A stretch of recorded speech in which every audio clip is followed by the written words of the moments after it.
유다와 이스라엘의 인구가 바닷가의 모래같이 많게 되매 먹고 마시며 즐거워하였으며.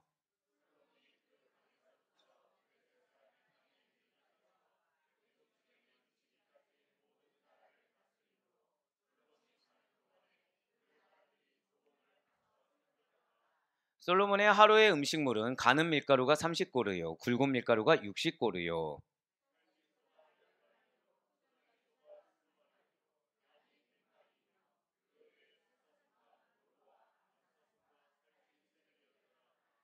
솔로몬이 그 강 건너편을 딥사에서부터 가사까지 모두 그 강 건너편의 왕을 모두 다스림으로 그가 사방에 둘린 민족과 평화를 누렸으니, 솔로몬이 사는 동안에 유다와 이스라엘이 단에서부터 브엘세바에 이르기까지 각기 포도나무 아래와 무화과나무 아래에서 평안히 살았더라. 아멘. 네, 그렇습니다. 오늘은 솔로몬, 그것도 어떤 솔로몬이라고 말씀드렸죠? 풍요의 왕, 풍요의 왕 솔로몬이 그 주인공이 되겠습니다. 사실 이러한 솔로몬 하면 우리 사랑하는 성도님들, 지난주하고 동일한 질문 한번 드려볼게요. 무엇이 솔로몬 하면 무엇이 생각나십니까? 예, 그죠. 예, 그죠. 지혜가 생각나고 또 무엇이 생각나십니까? 예, 지금 예, 전혀 예상하지 못한 대답을 지금 장로님이 해주셨는데, 저는 여기다 뭐라 썼어요? 성전이라 썼는데 지금 다른 말씀 주셨어요. 자, 솔로몬 하면, 예, 맞습니다. 빼놓을 수 없는 것이 여러분들이 다 말씀하셨던 것처럼 지혜요. 그리고 비단 이렇게 지혜 하나만 떠오를 수 있는 인물이 솔로몬은 아니라는 거예요. 우리 장로님 말씀하셨던 것처럼 여러 가지 이 인물들이나 지역이나 그리고 여러 가지 어떤 항목들이 떠오를 수 있는 인물이 바로 이 솔로몬이라는 거죠. 그래서 솔로몬 하면 지혜에 이어서 지난주에 은혜 받았던 성전, 그리고 그것에 이어서 또 한 가지 중요한 것이 있다라는 것입니다. 그것이 무엇이냐? 바로 이스라엘 역사상 가장 풍요로움을 백성들에게 선사한 왕이 솔로몬이라는 거예요.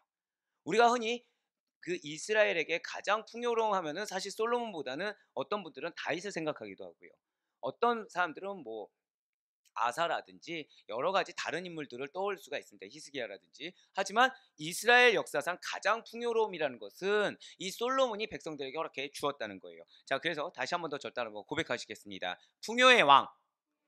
예, 풍요의 왕 솔로몬이라는 거죠. 자, 이러한 솔로몬이 이룩한 업적이 바로 이스라엘에게, 자, 성전을 건축하게 했다. 예, 그것도 물론 맞아요. 하지만 이스라엘에게, 자, 절단을 고백하실게요. 태평성대. 네네, 태평성대를 이루게 했다는 거예요. 자, 이전에 여러분들 왜 이것이 중요하냐? 이스라엘 백성들이 이전에 다윗 왕 때 무엇을 경험했습니까? 여러분들 다윗 왕의 범죄하면은 무엇이 생각나죠? 밧세바의 범죄 이후에 어떤 일이 일어났습니까? 이전 것은 지나갔으니. 예. 자, 압살롬도 있고 전염병도 있고, 자, 벌써 여러 가지 사건들이, 그냥 다윗 하면은 평온함이 아니라 사건이 많습니까, 적습니까? 우리가 떠오르는 사건이 지금 벌써 압살롬 사건도 있어요. 또 전염병 사건도 있어요. 여러 가지 사건이 있습니다. 또 다윗이 왕이 되기 전에는 어땠습니까? 사울 왕이 있었을 때, 자, 평온했습니까? 계속 전쟁이 벌어지죠. 예, 맞아요. 이스라엘 백성들의 삶이라는 것이 그 전엔 또 누구 시대였나요? 사사 시대였죠. 사사 시대 또 어떻습니까? 평온했나요? 계속된 반복, 순환. 어떤 순환이죠? 외입에, 예, 맞습니다. 징계받는 시간들이 계속 있었다는 거예요. 그러니까 이스라엘 백성들에게, 우리가 그냥 이스라엘 백성들이니까 뭐 그런가 보다 하지만, 사실 역사적으로 보면 이스라엘 백성들이야말로 평온했던 적이 별로 없었다는 거죠. 이스라엘 백성들이야말로 그냥 이렇게 하나님의 백성이라는 명칭에 별로 걸맞지 않는, 그래도 하나님의 백성이면 하나님 주시는 안식도 좀 누려야 되고 하나님 주시는 은혜도 좀 누리면서 살아갔으면 좋겠지만, 우리가 생각하는 은혜와 안식과는 전혀 다른 행보가 이스라엘 백성들의 행보였다는 것입니다. 하지만 어느 왕 때 드디어 태평성대에 이루게 됐다고요? 솔로몬 왕 때 드디어 그들이 평안해졌다는 거예요. 드디어 그들이 이제 안식이라는 걸, 부요함이라는 걸 누리기 시작했다는 거죠. 자, 이러한 태평성대를 이룬 솔로몬에 대해서 열왕기상 10장 23절은 이렇게 증거하고 있습니다. 솔로몬 왕의 재산과 지혜가 세상의 그 어느 왕보다 큰지라. 아멘. 자, 여러분들 태평성대 하면 뭐가 생각나시나요? 자, 이쪽 태평성대 하면 떠오르는 단어 혹시 뭐 있으십니까? 뭐가 떠오르시죠? 태평성대 하면? 네, 한 명이라도 태평하다가 나올 줄 알았는데 네, 왜 모르면 우리 뭐라 대답하죠? 그냥 태평성대면 그 다음에 이쪽에서 뭐라고요? 성대하다. 이 정도 생각했는데, 예, 그렇게 대답하신 거죠? 뻔뻔드려라. 네. 예, 태평성대가 무엇입니까? 예, 맞아요. 뭐 태평한 상황, 예, 평화로운 상황, 큰 평화, 뭐 아주 성대한 어떤 부유함을 누리는 상황, 뭐 그런 것들이 있을 수 있겠죠. 그러니까 태평성대라고 하면은 지혜롭고 어진 왕이 천하를 다스리는 거예요. 그래서 백성들이, 자, 저 따라 고백하실게요. 걱정 없이. 네, 이거예요. 그냥 이거. 그러니까 아무런 걱정 없이 평안한 시대를 보내는 거. 어떠한 뭐 물질이 걱정이든 먹는 거에 걱정이든 삶의 걱정 그런 거 없이 평안한 시대를 보내는 것이 바로 태평성대라는 것이죠. 그렇다면 솔로몬 시대에 이룩한 태평성대, 바로 이러한 성과라는 것은 누구로부터 비롯된 것이겠습니까? 첫째로는 당연히 하나님의 은혜라는 거예요. 이 이스라엘 백성들의 태평성대의 그 가장 성과의 원인이 되는 것의 첫 번째는 단연코 하나님이라는 거죠. 둘째는 누구겠습니까? 솔로몬이 아니에요. 그의 아버지인 다윗의 공로라는 것입니다. 그렇습니다. 솔로몬이 이룩했다고 평가되어지는 태평성대라는 것이 이 솔로몬 개인의 탁월한 통치 능력만 잘 작용해서 얻어지게 된 결과는 아니라는 거예요. 분명 솔로몬 시대에는 전쟁이 없게 되었습니다. 경제적으로도 풍요를 누릴 수가 있었어요. 더 나아가 어떠한 천재지변과 같은 심각한 자연재해도 겪지 않을 수가 있었습니다. 사실 이러한 모든 것들 솔로몬의 능력입니까? 그냥 솔로몬의 능력이라고 말하기에는 좀 부족함이 있다는 거죠. 보기가 어렵다라는 거예요. 솔로몬의 통치 능력 밖의 일이 존재한다라는 것이죠. 그렇지만 솔로몬은 그가 가진 능력 외에 다른 요인들까지도 잘 작용되어져서 시너지를 일으키고 그래서 이스라엘을 부강하게 만들었다. 이것은 또 사실이라는 거예요. 그러니까 즉 여러분들의 능력이 있어요. 하나님께서 여러분들에게 여러분들 말미암아 샬롬, 화평의 공동체를 만들게 하신 줄 믿으시길 바랍니다. 네, 이건 우리의 사명이죠. 그런데 이것이 여러분들의 능력만 가지고 하게는 하지 않으신다라는 거예요. 하나님의 은혜가 있습니다. 또는 여러분들의 능력 외에 여러분들이 믿음을 가지고 나아갔을 때 오늘 우리 전도사께서 찬양한 것처럼 이 눈의 증거가 아무것도 보이지 않아도 믿음만을 가지고 나아갔을 때 여러 가지 부수적인 하나님만이 하실 수 있는 또는 내 능력이 아닌 다른 사람의 도움으로 말미암아 이런 평화, 샬롬의 공동체를 만들게끔 하나님은 또 예배해 놓으셨다는 거예요. 그것이 누구라고요? 솔로몬이었다는 거예요. 네, 맞아요. 그래서 결론은 솔로몬은 자신의 능력만 가지고 100% 이스라엘을 부강하게 만든 것이 아니라 그냥 여러 가지 요인들이 잘 작용돼서 시너지를 가짐으로 말미암아 이스라엘을 부강하게 만든 결과가 사실이라는 것입니다. 그래서 솔로몬은 풍요의 왕이라고 불리울 수 있는 데 있어서는 아무런 이견을 내기가 어렵다라는 거예요. 자, 한 인간에 대해서 우리가 평가를 내린다고 한번 생각해 보시길 바라요.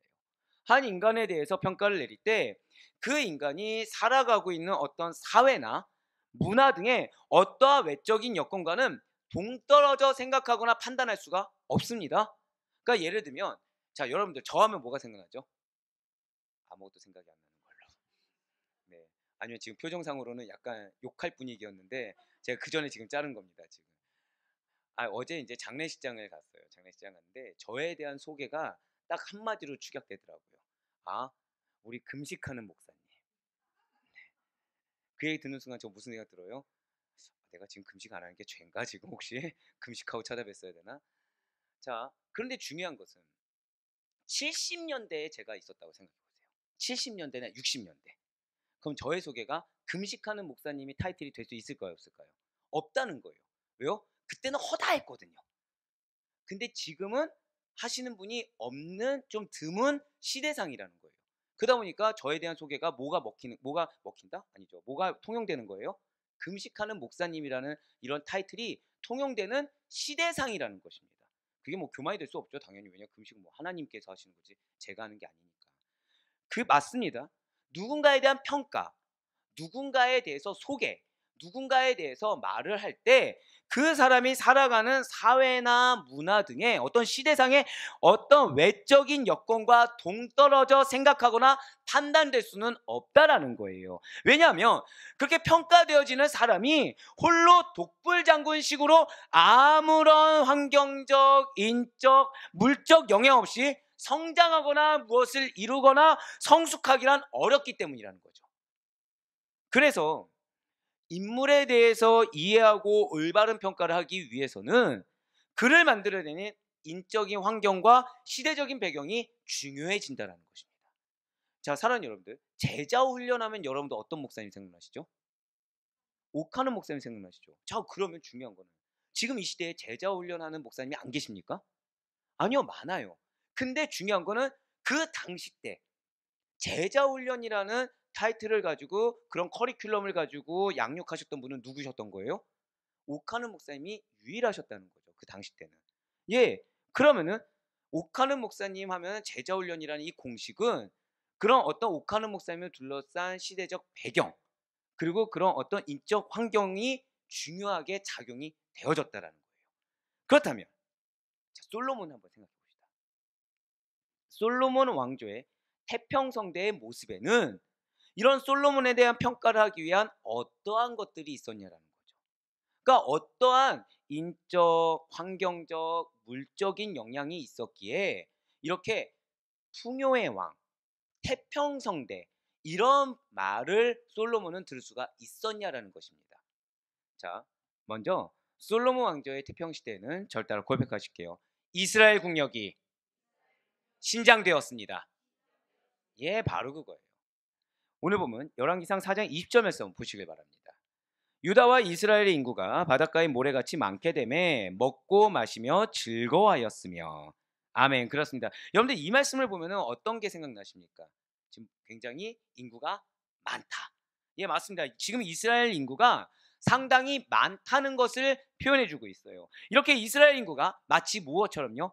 바닷가의 모래와 같이 많다는 것은 자, 저 따라 고백하실게요. 인구 증가. 네, 인구 증가를 말을 한다는 거죠. 자, 오늘날의 시대에도 국력을 평가한다라고 할 때 인구수를 굉장히 중요한 요소로 작용하고 있습니다. 그러니까 요즘 대두되고 있는 사회 이슈 중에 가장 큰 이슈 중에 하나가 출산율 저하입니다. 근데 그 출산율이 0.7% 이하일 경우에는 시대가 그 사회가 멸망할 것을 걱정한 수치로 넘어간다고 하더라고요. 자, 그러면 지금 출산율 저하가 지금까지 계속 있었는데 요즘 들어서 출산율 저하가 가장 큰 이슈가 된 이유는 뭐예요? 이 0.7%를 밑돌기 때문에. 네, 그래서 지금 가장 큰 이슈가 됐거든요. 왜요? 그 항상 기사를 보면 나오는 것이 우리나라의 30년, 50년 뒤에 국력에 대해서 걱정하는 그 기자들의 코멘트가 나옵니다. 예, 맞아요. 국력을 평가할 때 지금 이 시대에도 무엇이 가장 중요한 거예요? 인구수가 굉장히 중요하다는 것입니다. 하지만 과거에는 오늘날과는 비교할 수 없을 정도로 인구수, 인구 증가를 곧바로 국력 강화와 연결시켰다는 거예요. 그러니까 한 나라의 국력이 강화되었다. 그럼 필연적으로 우리는 무엇을 생각해야 되는 거예요? 인구가 늘어났다라는 것이죠. 그 정도로 인구와 국력의 연관성이 지금보다 월등히 높았다는 것입니다. 왜 이겠습니까? 인구가 늘어나면 군인이 될 수 있는 젊은 청장년층이 많아진다는 것이죠. 이러한 군인과 군사 장비, 무기의 증가라는 것은 곧 무엇을 의미할까요? 국력이 증강되었다. 국력이 올라갔다라는 것을 의미하기 때문이라는 거예요. 아니 그런데 아까 앞서서 솔로몬 시대에 무엇이 없다고 말씀드렸습니까? 전쟁이 없었다라고 말씀드리지 않았습니까? 그렇다는 것은 무엇일까요? 전쟁이 없었다는 것은 인구는 늘어나요. 전쟁이 없어요. 즉 전쟁으로 인해서 백성들을 잃을 일이 전혀 또는 별로 없었기 때문에 인구 증가는 당연한 결과였다는 것이죠. 솔로몬에게는 전쟁이라는 환경이 지금 눈앞에 놓인 것이 아니었습니다. 왜 인구 증가를 하나님께서 허락하셨겠습니까? 자, 절 따라 고백하실게요. 성전 건축. 바로 그걸 하는 거예요. 하나님의 사명이 있었다는 것이죠. 그래서 하나님의 사명이 있었기 때문에 하나님은 솔로몬에게 인구 증가라는 국력의 증가를 허락해 주셨다는 것입니다. 예, 성전 건축이라는 대역사를 지금 눈앞에 놓고 있어요. 하나님은 아예 다윗에게 무엇이라 말씀하셨습니까? 너의 아들이 내가 거할 처소를 건축할 거야. 그렇기 때문에 하나님께서는 솔로몬이 아무것도 없는 무에서 사명을 감당하게 하신 것이 아니라 국력이 증강되는 은혜를 예비해 두시고 은혜에 예비된 결과를 허락해 주셨다는 것입니다. 사랑하는 여러분들, 여러분과 저에겐 사명이 있습니다. 믿으십니까? 이미 그 사명을 감당하기에 예비해 놓으셨음을 믿으시길 바라요.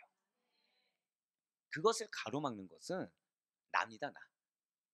자, 지금 솔로몬이 다윗 왕을 하나님 곁으로 보내는 시점에 다윗 왕에게 하나님이 너의 아들이 내가 거할 초소를 지을 거야라고 했을 때 믿을 수 있을까요, 없을까요?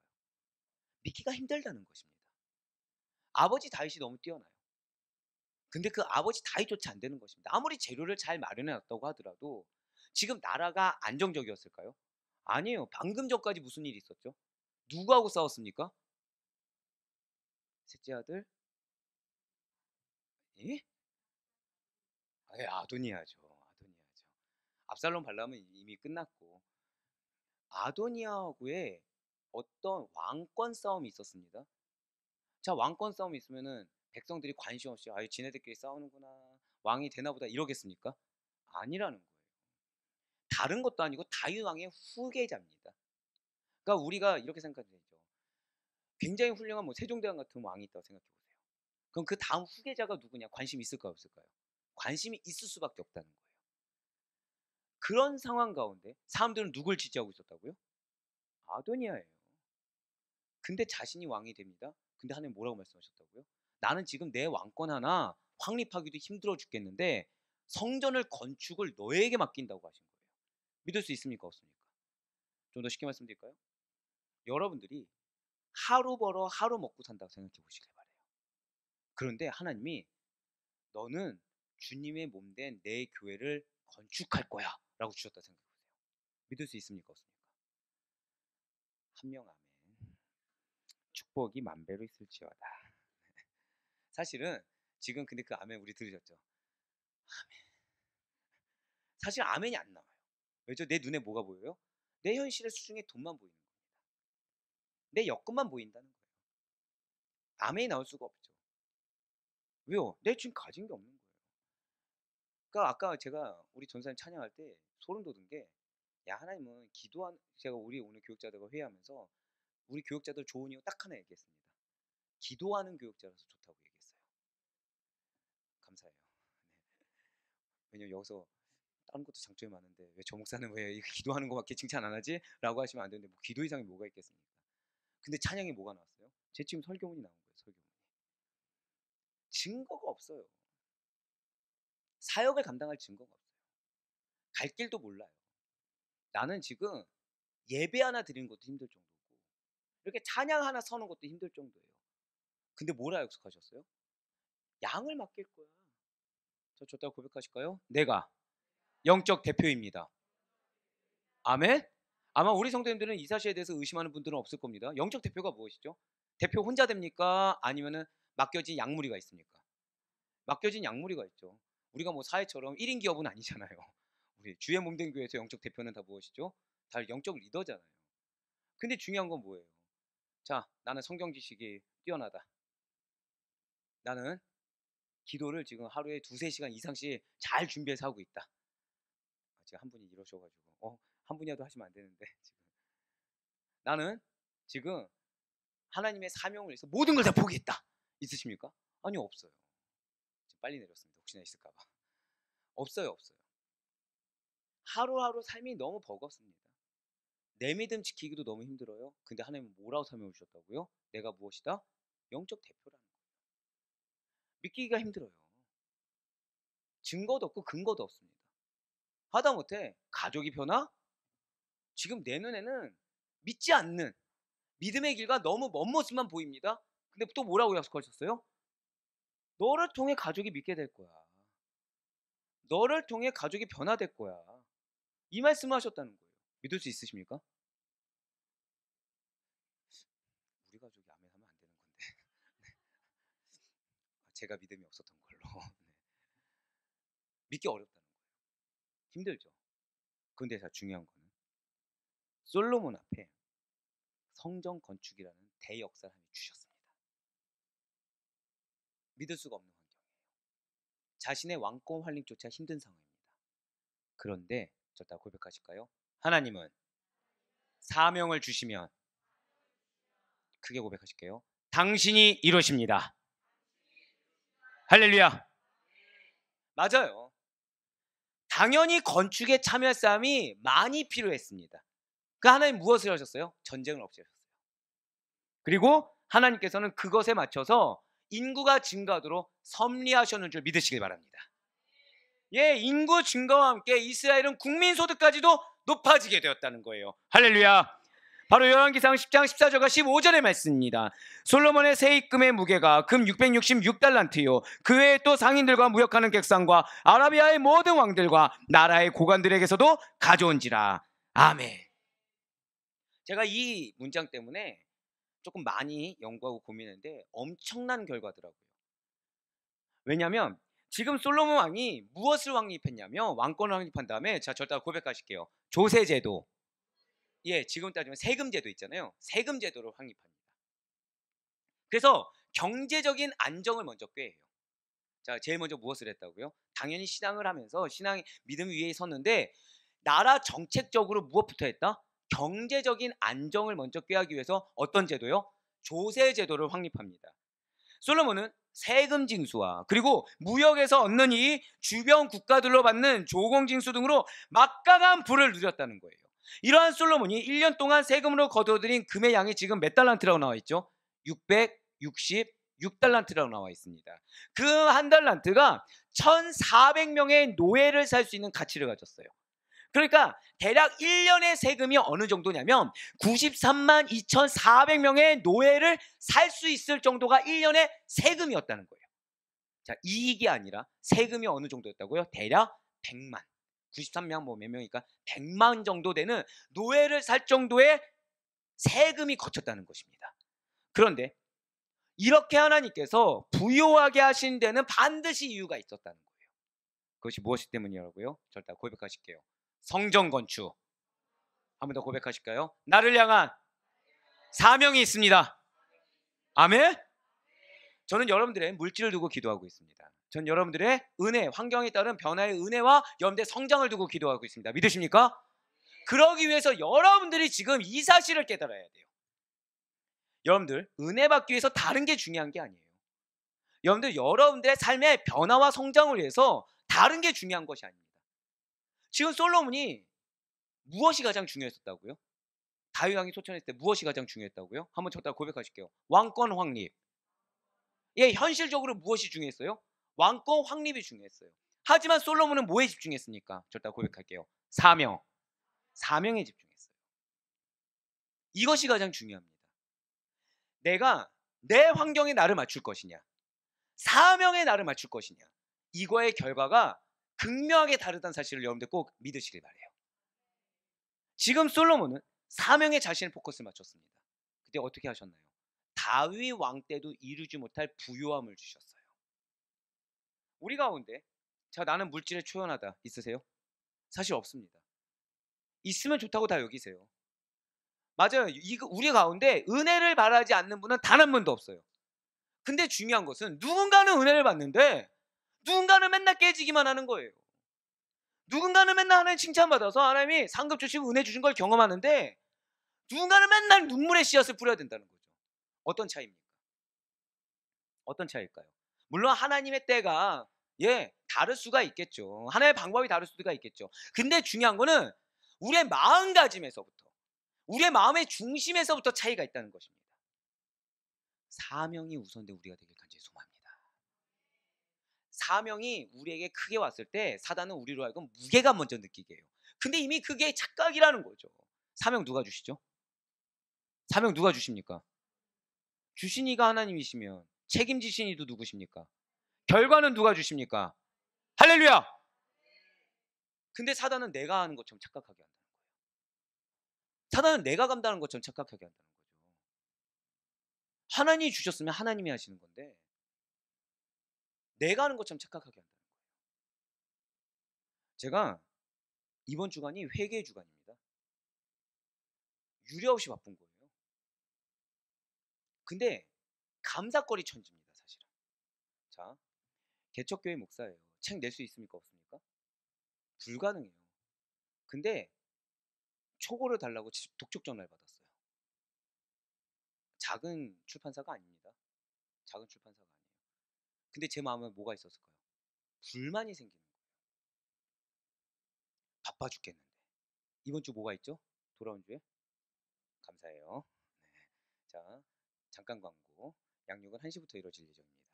여기 계신 분들은 단 한 명이 없이 모두 다 참석해 주시길 바라고요. 교재는 최소 50권을 지금 준비하고 있습니다. 감사합니다. 네, 자, 양육이 있어요. 근데 중요한 건 뭐죠? 양육 초안이 있습니까? 없습니까? 지금 날라갔어요. 다시 만들어야 돼요. 근데 하나님이 갖고 있는 지식으로 만들게 하십니까? 지금 새롭게 구성하게 하십니까? 새롭게 깊이 있게 구성하죠. 시간이 있어요? 없어요? 시간이 없는 거예요. 독촉 전환 받아요. 거기다가 신방 요청하시는 분들 연락도 많이 받습니다. 지금 이번 주간이 또 유난히 불만이 막 싹트는 거예요. 말씀 누가 주시죠? 하나님이 주시죠. 자, 신방할 때 절 누가 주장하시죠? 하나님. 책 내라고 누가 하셨죠? 하나님.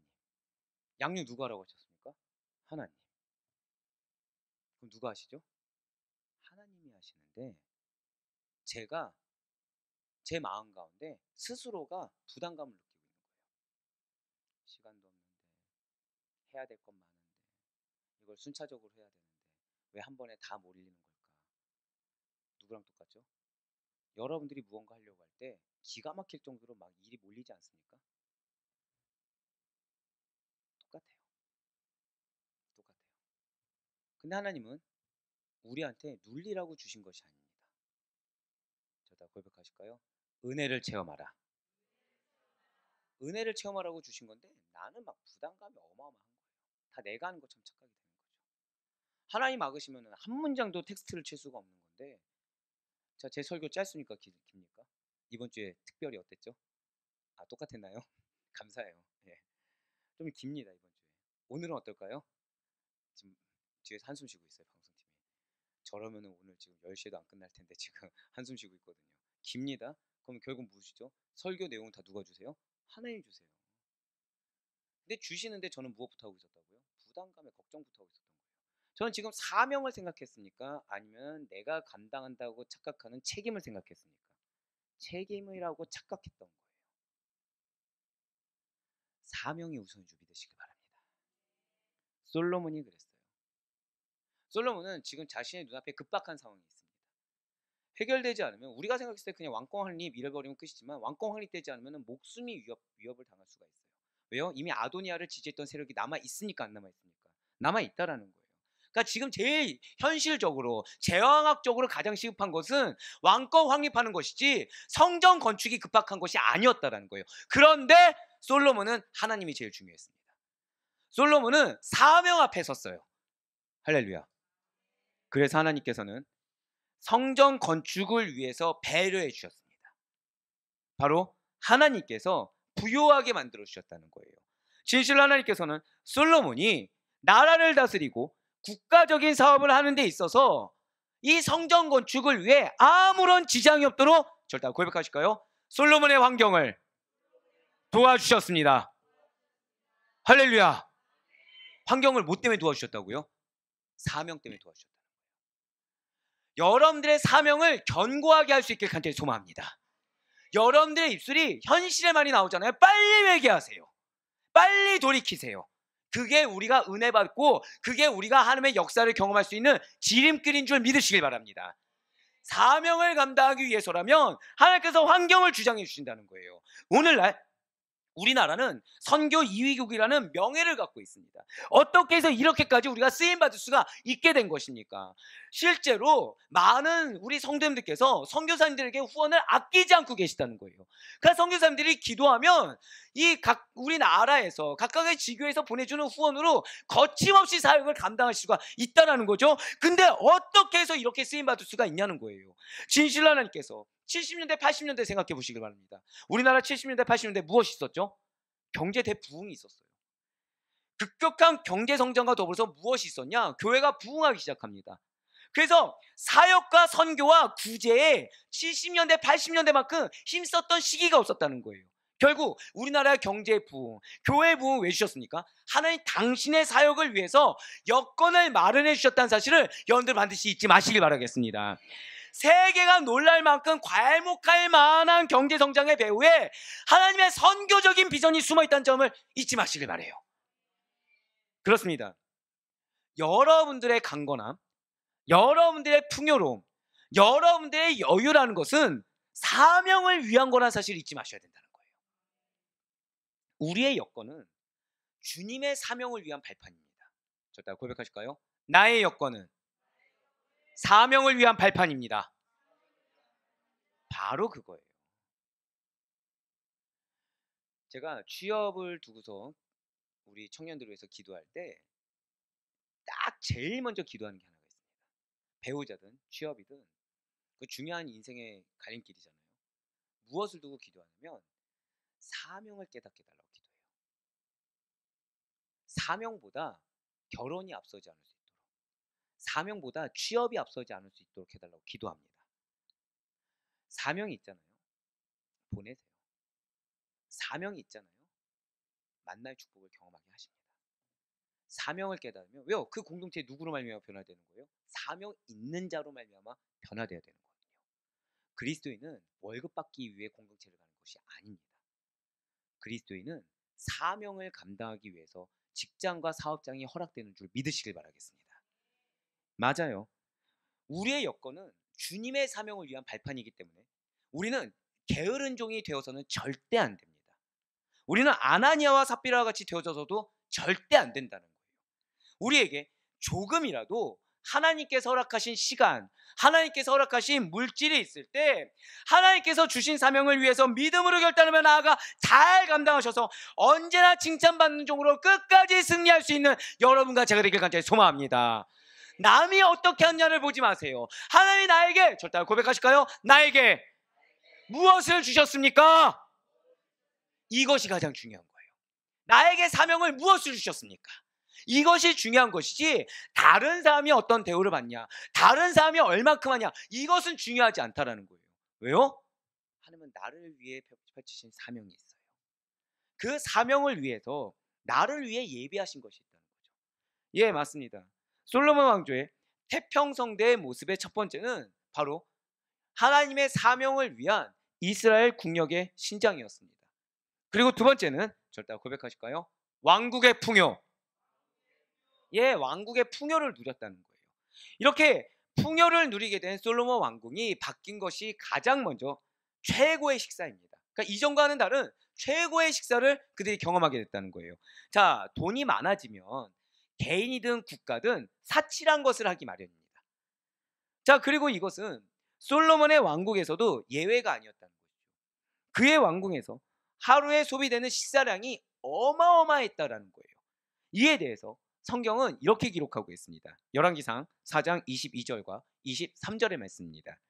솔로몬의 하루의 음식물은 가는 밀가루가 30고루요, 굵은 밀가루가 60고루요, 살진 소가 10마리요, 초장의 소가 20마리요, 양이 100마리이며 그 외에 수사슴과 노루와 암사슴과 살찐 새들이었더라.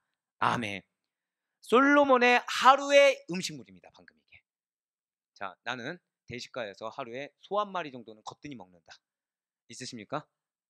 네. 나는 대식가에서 소 한 마리가 웬 말이냐, 양 100마리 정도는 거뜬히 씹어 먹는다. 있으십니까? 제 이 얘기 뭐죠? 맛있는 부위만, 옛날 로마 시대에 그런 것이 있더라고요. 이걸 연구하는데 이들의 모습을 본따서 로마 시대의 귀족들이 음식을 먹지 않습니다. 그들의 식사 문화는 누워서 먹는 거였어요. 누워서 먹는데 씹고 뱉어요. 씹고 뱉어요. 그래서 실제 귀족들의 하루의 식사량이 살찐 소가 10마리 가능했던 거죠. 왜요? 씹고 뱉어버리니까. 누워서 먹으니까. 당연히 위장병은 뭐 달고 살았겠죠. 예, 맞아요. 지금 보시는 바와 같이 왕궁의 식탁에는요, 매일매일이 엄청난 양과 또 당시에 구하기조차 힘든 진기한 산의 진미로 이루어진 음식들이 널렸다는 거예요. 그리고 이러한 것들은 이 당시에 왕은 다 누렸나 보다? 아닙니다. 제가 지금 비유를 어디를 했어요? 로마를 했죠. 로마 하면 여러분들 뭐가 생각나십니까? 당시에 전 세계를 호령했던, 그러니까 그 정도 되는 제국의 귀족이나 황제여야지 누리기 힘든 생활이지, 어지간한 왕들, 통치자들은 누리기 힘든 생활이 바로 이런 생활이었다는 거예요. 그런데 바로 여기에서 우리는 두 가지 사실을 교훈받을 수가 있다는 거죠. 그것이 무엇입니까? 첫 번째로, 저다 고백하실게요. 하나님께서 나에게 약속을 주셨습니다. 믿으십니까? 예, 우리 올 초 작년 말에 여러분들에게 언약을 주신 하나님에 대해서 계속해서 말씀하지 않았습니까? 이것이 엄청난 축복의 메시지예요. 왜냐하면 첫 번째로 하나님께서는 당신의 약속을 성취하시는 분이시기 때문인 것입니다. 하나님께서는 솔로몬에게 무엇을 약속하셨나요? 부귀와 영화를 주겠다고 약속하셨어요. 열왕기사 3장 13절의 말씀입니다. 내가 또 내가 구하지 아니한 부귀 영광도 내게 주노니 내 평생의 왕들 중에 너와 같은 자가 없을 것이라. 아멘. 제가 아까 말씀드렸죠. 이 식사가 일반적인 통치자 누릴 수 있었다고 했어요? 없었다고 했어요? 없었다고 말씀드렸죠. 어느 정도 돼야 된다고요? 로마 제국의 황제 정도. 그 정도 돼야 되는 것입니다. 그렇습니다. 하나님께서는 당신의 입에서 내신 말씀은 반드시 실행하십니다. 이것이 얼마나 무섭냐면 하면 여러분들을 부르셨어요. 여러분들 무엇으로 부르셨죠? 내가 무엇이다? 영적 대표다. 그래서 여러분들이 저 같은 경우에도 지금 깨지는 시간을 갖습니까? 안 갖고 있습니까? 회개 시간을 갖죠. 이유는 왜냐면 다른 목사님과 비교해서 임동현이 필요한 게 아닙니다. 하나님 당신의 기준에 맞는 임동현이 필요한 거예요. 정확히는 하나님 당신의 기준에 합당한 당신의 종이 필요한 것이지 임동현이라는 목사 타이틀을 가진 자가 필요한 것이 아닙니다. 즉 하나님은 여러분들을 필요로 여기십니다. 믿으십니까? 그런데 죄송하지만 여러분들의 옛 성품을 가진 어떤 누군가의 이름으로서가 필요한 것이 아니라 하나님께서 사용하시기를 원하시는, 하나님께서 세우기를 원하시는 자로서 필요한 것이지 임동현으로서의 어떤 가치관을 가진 자, 이전의 임동현보다는 발전된 자가 필요한 것이 아니라는 거예요. 예, 맞습니다. 왜요? 하나님께서는 입으로 내신 약속의 말씀은 반드시 실행하시는 분이시기 때문이라는 거예요. 그래서 우리를 택하셨다고 한다면 택하신 당신의 뜻에 합당하게 우리를 변화시키십니다. 믿으십니까? 언제 힘들어질까요? 하나님은 변화시키길 원하시는데 거기에 내가 항변하는 거예요. 내가 못 내려놓는 거예요. 이럴 때 우린 힘들어지는 겁니다. 이럴 때 우린 괴로워져요. 근데 그럴 때 하나님은 어떻게 하신다고요? 제가 오늘 새벽에도 고백드렸죠. 만약에 여러분들이 아니었다면 저는 어제 마지막 행성지에서 수치를 당했을 것입니다. 만약에 믿음의 노역자인 여러분들이 아니었다면 저는 어제 마지막 행성지에서 누군가의 마음에 실족을 줬을 것입니다. 그분이 구독자일 줄 누가 알았겠어요? 그것도 매번 설교 들으신 분 중에 누가 알았겠어요? 영원을 사모하는 그걸 알고 계시던데. 여러분들을 향한 하나님의 뜻은 우리가 정말 할 수 없습니다. 하지만 우리는 한 가지는 알아요. 나를 부르셨다. 나를 그냥 부르신 것도 아니고, 자, 절대 한번 더 크게 고백하실게요. 나는 영적 대표입니다. 영적 대표격으로 날 불러주셨다는 거예요. 그것이 누군가는 가정이 될 수도 있고, 그것이 누군가는 직장이 될 수도 있고, 그것이 누군가는 학교가 될 수도 있고, 사업장이 될 수도 있고, 어떤 분은 교회 공동체가 될 수도 있겠죠. 영적 대표예요.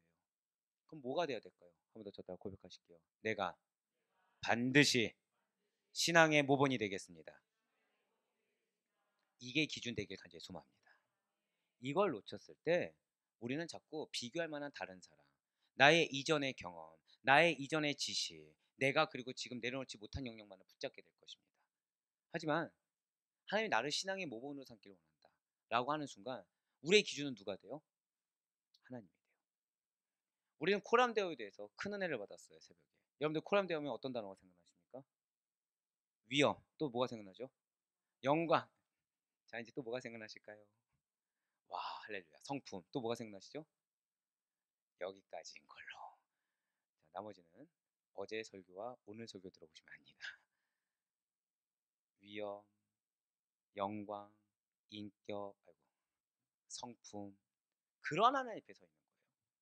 다른 건 몰라도 하나님의 위엄이라 생각해 보시길 바래요. 함부로 말할 수 있을까요? 없을까요? 없습니다. 함부로 나를 드러낼 수 있을까요? 없을까요? 없어요. 함부로 나를 주장할 수 있을까요? 없을까요? 없다라는 거예요. 그분의 위엄 앞에 섰는데 그 어떤 피조물이 감히 나를 드러낼 수가 있겠습니까? 게다가 그분이 다른 누군가도 아니고 누굴 택하셨어요? 나로 말미암아 영혼을 변화시키겠다고 하는데 어떻게 나를, 내 입장을 드러내겠습니까? 내 입장 하나가 어제 제가 경험했던 것처럼 누군가를 실족하게 할 수도 있는 건데 내 연약함 하나가 누군가의 영혼을 실족해서 하나님을 못 만나게 할 수도 있는 건데. 근데 그 영혼이 알고 봤더니 사도 바울처럼 크게 될 영혼인 줄 누가 알았겠습니까? 선 여러분들, 저 다 고백하실게요. 나의 기준은 약속의 말씀입니다. 이 사실을 잊지 않을 수 있는 여러분과 제가 되길 간절히 소망합니다. 맞아요. 솔로몬에게 하나님께서는 약속을 지켜주셨어요. 주의 약속을 온전히 신뢰할 수 있는 것은 그분이 이렇게 미쁘신 분이기 때문이라는 사실을 여러분들 반드시 놓치지 마시길 바라겠습니다. 예, 하나님께서는 솔로몬에게 약속하신 대로 부귀와 영화를 주셨습니다. 그런데 중요한 것이 있죠. 우린 지금 두 가지 교훈을 알 수 있다고 말씀드렸어요. 하나는 하나님은 그렇게 성취하시는 분이세요. 근데 중요한 것은 인간이 연약하다는 것입니다. 두 번째 교훈이 무엇이라고요? 절대 고백하실게요. 인간은 연약합니다. 예, 두 번째 교훈은 그거라는 거예요. 첫 번째는, 그러니까 지금 왕국이 풍요를 누린 거에 대해서 두 가지 은혜를 받을 수가 있는데, 하나님은 약속을 지키셨어요. 근데 두 번째는 무엇이라고요? 인간이 연약하다는 거예요. 뭐에 연약할까요? 사치와 낭비, 탐욕, 쾌락, 향락, 이런 거에 너무 연약하다는 거예요. 누가 그 대상이 되든 사치를 즐겼다, 이 사실은 칭찬받을 일이 못 됩니다. 사실 누가 대상이 되었든지 간에 향락을 즐겼다, 쾌락을 즐겼다, 이것은 칭찬받을 일이 못 된다는 거예요. 분명 하나님께서는 무엇이든지 충분히 주시는 분이 맞습니다. 반면에 헛되이 낭비되도록 주신 법이 없다는 거예요. 자, 제가 지금 뭐라 말씀드렸어요? 절대 고백하실게요. 충분히 낭비되지 않도록, 이거를 기억하셔야 돼요. 여러분들에게 주신 은혜라는 것은 하나님이 마치 기름이 흘러넘치듯이 폭포수와 같이 충분히 주시는 것이 맞습니다. 믿으십니까? 그런데 이것이 흘러넘친다고 해서 낭비할 만큼 주시는 것이 아니라는 거예요. 다 사용되어질 곳이 존재한다는 거죠. 이것은 예수님 역시도 마찬가지셨다는 거예요. 바로 요한복음 6장 12절의 말씀입니다. 그들이 배부른 후에 예수께서 제자들에게 이르시되 남은 조각을 거두고 무엇이 없게 하라? 버리는 것이 없게 하라 하심으로. 아멘. 그렇습니다. 여러분들에게 허락된 것이 있어요. 근데 그 허락된 것이 물질이든 건강이든 사회적인 지위이든 내 위치이든 우리가 가진 모든 것은 하나님께서 주신 거라는 것이죠. 할렐루야.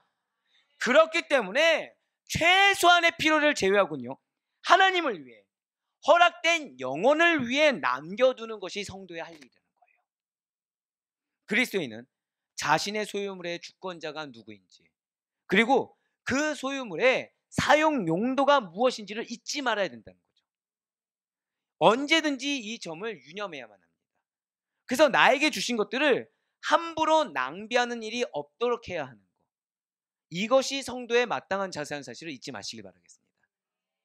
물질이 됐든 건강이 되었든 시간이 되었든 환경이 되었든 무엇 하나 우리에게 헛되게 주신 게 없어요. 다 무엇을 위해서? 주를 위해. 다 무엇을 위해? 사명을 위해. 하나님께서 때에 따라 적재적소에 예비하신 여호와 일의 은혜란 사실을 잊지 않을 수 있는 여러분과 제가 되길 간절히 소망합니다. 그런데 안타까운 건 솔로몬 왕국은 달랐다는 거예요. 그곳에서는 사치스러운 최고의 식사는 물론이고요, 이거를 좀 찾아봤더니 항상 최고의 연애가 반복적으로 즐겼던 곳이 솔로몬 왕궁입니다. 근데 이게 우리가 마치 어린아이들 동화에 나오는 파티로 생각해서는 안 됩니다. 솔로몬 왕국에서는 이 연애라는 것이 그칠 날이 없었는데, 연애가 무엇이죠? 찾아보잖아요. 사람들이 모여서 먹고 마시며 흥청대는 곳, 술에 취하고 무도하고, 그러니까 어떤 도덕적인 그게 없고 해이해졌던 겁니다. 육체적 향락을 추구하는 것, 이렇게 나와 있습니다. 이 당시 때 연애가 무엇이라고요? 먹고 마시고 흥청대는 거, 술에 취하고 무도하다, 어떤 도덕적인 것도 없고 육체적 향락을 추구하는 거, 이게 당시의 연애였다는 거예요. 그리고 지금 날까지 이어지는 연애의 속성이기도 하다라는 거죠. 그러므로 이러한 파티, 이러한 잔치, 이러한 연회가 하나님 기쁘시게 할 이유가 있습니까? 없습니까? 단 하나도 존재하지 않는다. 이러한 인간의 잔치에, 인간의 파티에 하나님을 기쁘시게 하는 경우란 단 0.001%도 존재할 수가 없다는 거죠. 따라서 연애가 많은 사회, 파티가 흘러넘치는 사회, 잔치가 흘러넘치는 사회는 어떠한 과도한 파티나 잔치 등은 부도덕과 탈선의 계기, 타락의 요소 등을 더욱 많이 지니고 있는 셈이라는 것입니다. 그래서 이와 관련해서 사도 바울은 우리에게 제발 무엇이든지 절제하고 덕을 따라서만 행하라고 권면하고 있어요. 바로 빌립보서 4장 8절의 말씀입니다. 끝으로 형제들아, 무엇에든지 참되며 무엇에든지 경건하며 무엇에든지 옳으며 무엇에든지 정결하며 무엇에든지 사랑받을 만하며 무엇에든지 칭찬받을 만하며 무슨 덕이 있든지 무슨 기림이 있든지 이것들을 생각하라. 자, 솔로몬 왕조의 태평성대의 모습 첫 번째는 무엇이었습니까? 이스라엘 국력이 신장했다, 성장했다는 거였어요. 두 번째는 무엇이었다고요? 왕국의 풍요를 이루었습니다. 그리고 마지막 세 번째는 다 고백하실게요. 백성들이 안락함을 누렸습니다. 네, 백성들이 안락함을 누렸어요. 자, 경제가 안정되고요. 특별히 자연재해가 없게 되면 상대적으로 그 나라의 백성들은 편안한 삶을 즐길 수가 있습니다. 자, 솔로몬 왕국의 초기 상태가 바로 이와 같았다라는 거예요. 열왕기상 4장 25절 말씀이 이 사실에 대해서 이렇게 입증하고 있습니다. 솔로몬이 사는 동안에 유다와 이스라엘이 단에서부터 브엘세바에 이르기까지 각기 포도나무 아래와 무화과나무 아래에서 평안히 살았더라. 아멘. 자, 지금 우리가 이제 총선을 앞두고 있죠. 그리고 우리가 대선을 앞둘 때 생각해 보면 그 이제 후보자들이 항상 나와서 이렇게 주장하는 공통된 것이 있습니다. 그것이 무엇이죠? 민생을 안정시키겠습니다. 항상 이건 항상 나옵니다. 그러니까 국가 지도자가 항상 무엇에 포커스를 맞춥니까? 민생 안정. 그러니까 백성들의 안정적인 삶, 안락한 삶을 위해서 정책을 항상 이렇게 내민다는 거예요. 그렇게 국가 지도자들이 그 어떤 대표자들이 백성들의 안락한 삶을 위해서 취해야 할 정책이란 것들이 동일한 것도 있지만 여러 가지가 존재한다는 것입니다. 그 가운데 솔로몬 왕국의 예를 든다면 대략 세 가지 정도로 지적할 수가 있을 거예요. 자, 첫째는 이 백성들의 안락한 삶을 위해서 국가 지도자가 취해야 할 정책의 첫 번째는 무엇이냐? 저다 고백하실게요. 하나님과 화목하라. 예, 맞습니다. 그러니까 우리가 설교에서 여러분들에게 하나님과의 관계의 복을 빼놓을 수가 없는 게 믿는 자들이 안정적인 삶을 가지기 위해서, 믿는 자들이 안정적이고 평안한 삶, 안락한 삶을 가지기 위해서 가장 필수는 무엇이다? 하나님과 관계가 회복되지 않고서는 그것을 감히 바랄 수가 없다는 것입니다. 자, 솔로몬의 가장 큰 정치적 자원이 무엇이겠습니까? 아시다시피 처음에 그의 왕권이 견고했나요? 아니라고 말씀을 드렸어요. 계속해서 강조했던 것은 그는 분명히 정치적인 자원이라는 것이 굉장히 미약했습니다. 하지만 미약하지 않았어요. 왜냐? 그에게 있어서 가장 큰 정치적 자원이 존재했다는 거죠. 그것이 누구겠습니까? 하나님께서 그의 편이셨어요. 여러분들에게 가장 큰 백그라운드가 있다는 사실을 믿으시길 바라겠습니다. 나에게 내 가족이 내 편이 아닐 수가 있어요. 내 직장이 내가 홀로일 수 있어요. 내가 지금 공동체에서 내가 외로움을 탈 수도 있습니다. 하지만 그것을 느낄 필요가 없다는 거예요. 저 따라 고백하실게요. 하나님이 나의 편입니다. 할렐루야. 이 사실은 족하다는 거예요. 이 사실은 족한 것입니다. 때로는 연약한 저도 영적 외로움이라는 걸 느낄 때가 있어요. 때로는 연약한 저도 누군가에 대해 막 얘기는 못하고 홀로 막 고민거리라고 기도를 하지만 기도를 잘 안 나올 때가 있습니다. 하지만 그럴 때마다 꼭 깨닫게 하시는 것이 이거예요. 기도가 되든 안 되든 너가 할 수 있잖아 라고 얘기하시는 거예요. 자, 지금 제가 기도가 되든 안 되든 하나님 뭐라고 말씀하세요? 너가 지금 기도의 깊이를 방언을 하면서 잘 들어가냐 안 들어가냐 이게 중요한 것이 아니라 최소한 절대 고백하실게요. 나는 기도를, 찬양을 시도할 수 있습니다. 할렐루야. 이게 우리의 힘인 줄 믿으시길 바랍니다. 하나님이 우리 편이신 거예요. 이것이 우리에게 있어 안락한 삶의 가장 첫 번째인 것입니다. 둘째는 솔로몬은 외교 정책을 잘해야 되는데 그것을 잘했다는 거예요. 백성들의 안락한 삶을 위해서 내부 정책뿐만 아니라 무엇을 잘해야 된다고요? 외교 정책을 잘해야 된다는 거죠. 솔로몬에게 있어서 국가 안정을 가능케 한 기틀은 외교 정책의 성공입니다. 실제로 정치학을 보잖아요. 그럼 솔로몬의 사례가 나와요. 자, 솔로몬의 사례가 나오는데 어떻게 나오냐? 자, 솔로몬은 지금 내부적으로 안정적입니까? 불안정적입니까? 처음에 왕이 됐을 때 불안정적이죠. 왜요? 처음에 왕이 됐다고 하더라도 아직까지는 아도니아를 지지하는 세력들이 있어요. 그런데 이때 정치학적으로 무엇을 꾀해야 됩니까? 내부적으로 안정을 꾀하지 못했을 때는 외부에 눈을 돌립니다. 그래서 외부를 안정화를 꾀해요. 외부의 안정화를 꾀한 유익을 어디로 가져와요? 내부로 가져옵니다. 그럼 내부에서는 그것을 인정하게 될까요, 안 될까요? 인정하게 되면서 견고하게 자신의 위치를 올리는 정치학이 있어요. 솔로몬이 그걸 한 거예요. 솔로몬이. 그래서 어떠한 나라도 지금 이스라엘을 대적하여 전쟁을 일으키려고 하지 않았습니다. 오히려 열왕이 찾아와서 그와 친구가 되고자 했다는 거예요. 자, 이거 엄청난 거죠. 엄청난 거죠. 왜요? 지금까지 이스라엘의 행보를 생각해 보세요. 이스라엘 행보, 광야에서부터 이렇게 사울왕 다윗왕 때까지 단어는 항상 하나가 포함되어 있어요. 전쟁. 그렇죠? 전쟁이 항상 포함되어 있습니다. 근데 지금 솔로몬 때는 뭘 했다고요? 친구가 되고자 찾아왔다는 거예요. 그러니까 백성들의 입장에서는 무엇을 느낄까요? 이제 전쟁을 안 하게 된 거예요. 전쟁이 종식된 겁니다. 그거 얼마나 기쁘겠습니까? 누가 종식시켰어요? 우리가 연약하다고 생각했던 그가 외부 세력들을 굴복시킨 것처럼 보이는 거예요. 왜요? 열왕이 친구가 되고자 막 찾아오니까. 그 전에 우리를 죽이려고 했던 왕들이 갑자기 친구가 되고자. 그러면서 뭘 가져와요? 조공이란 걸 가져오는 거죠.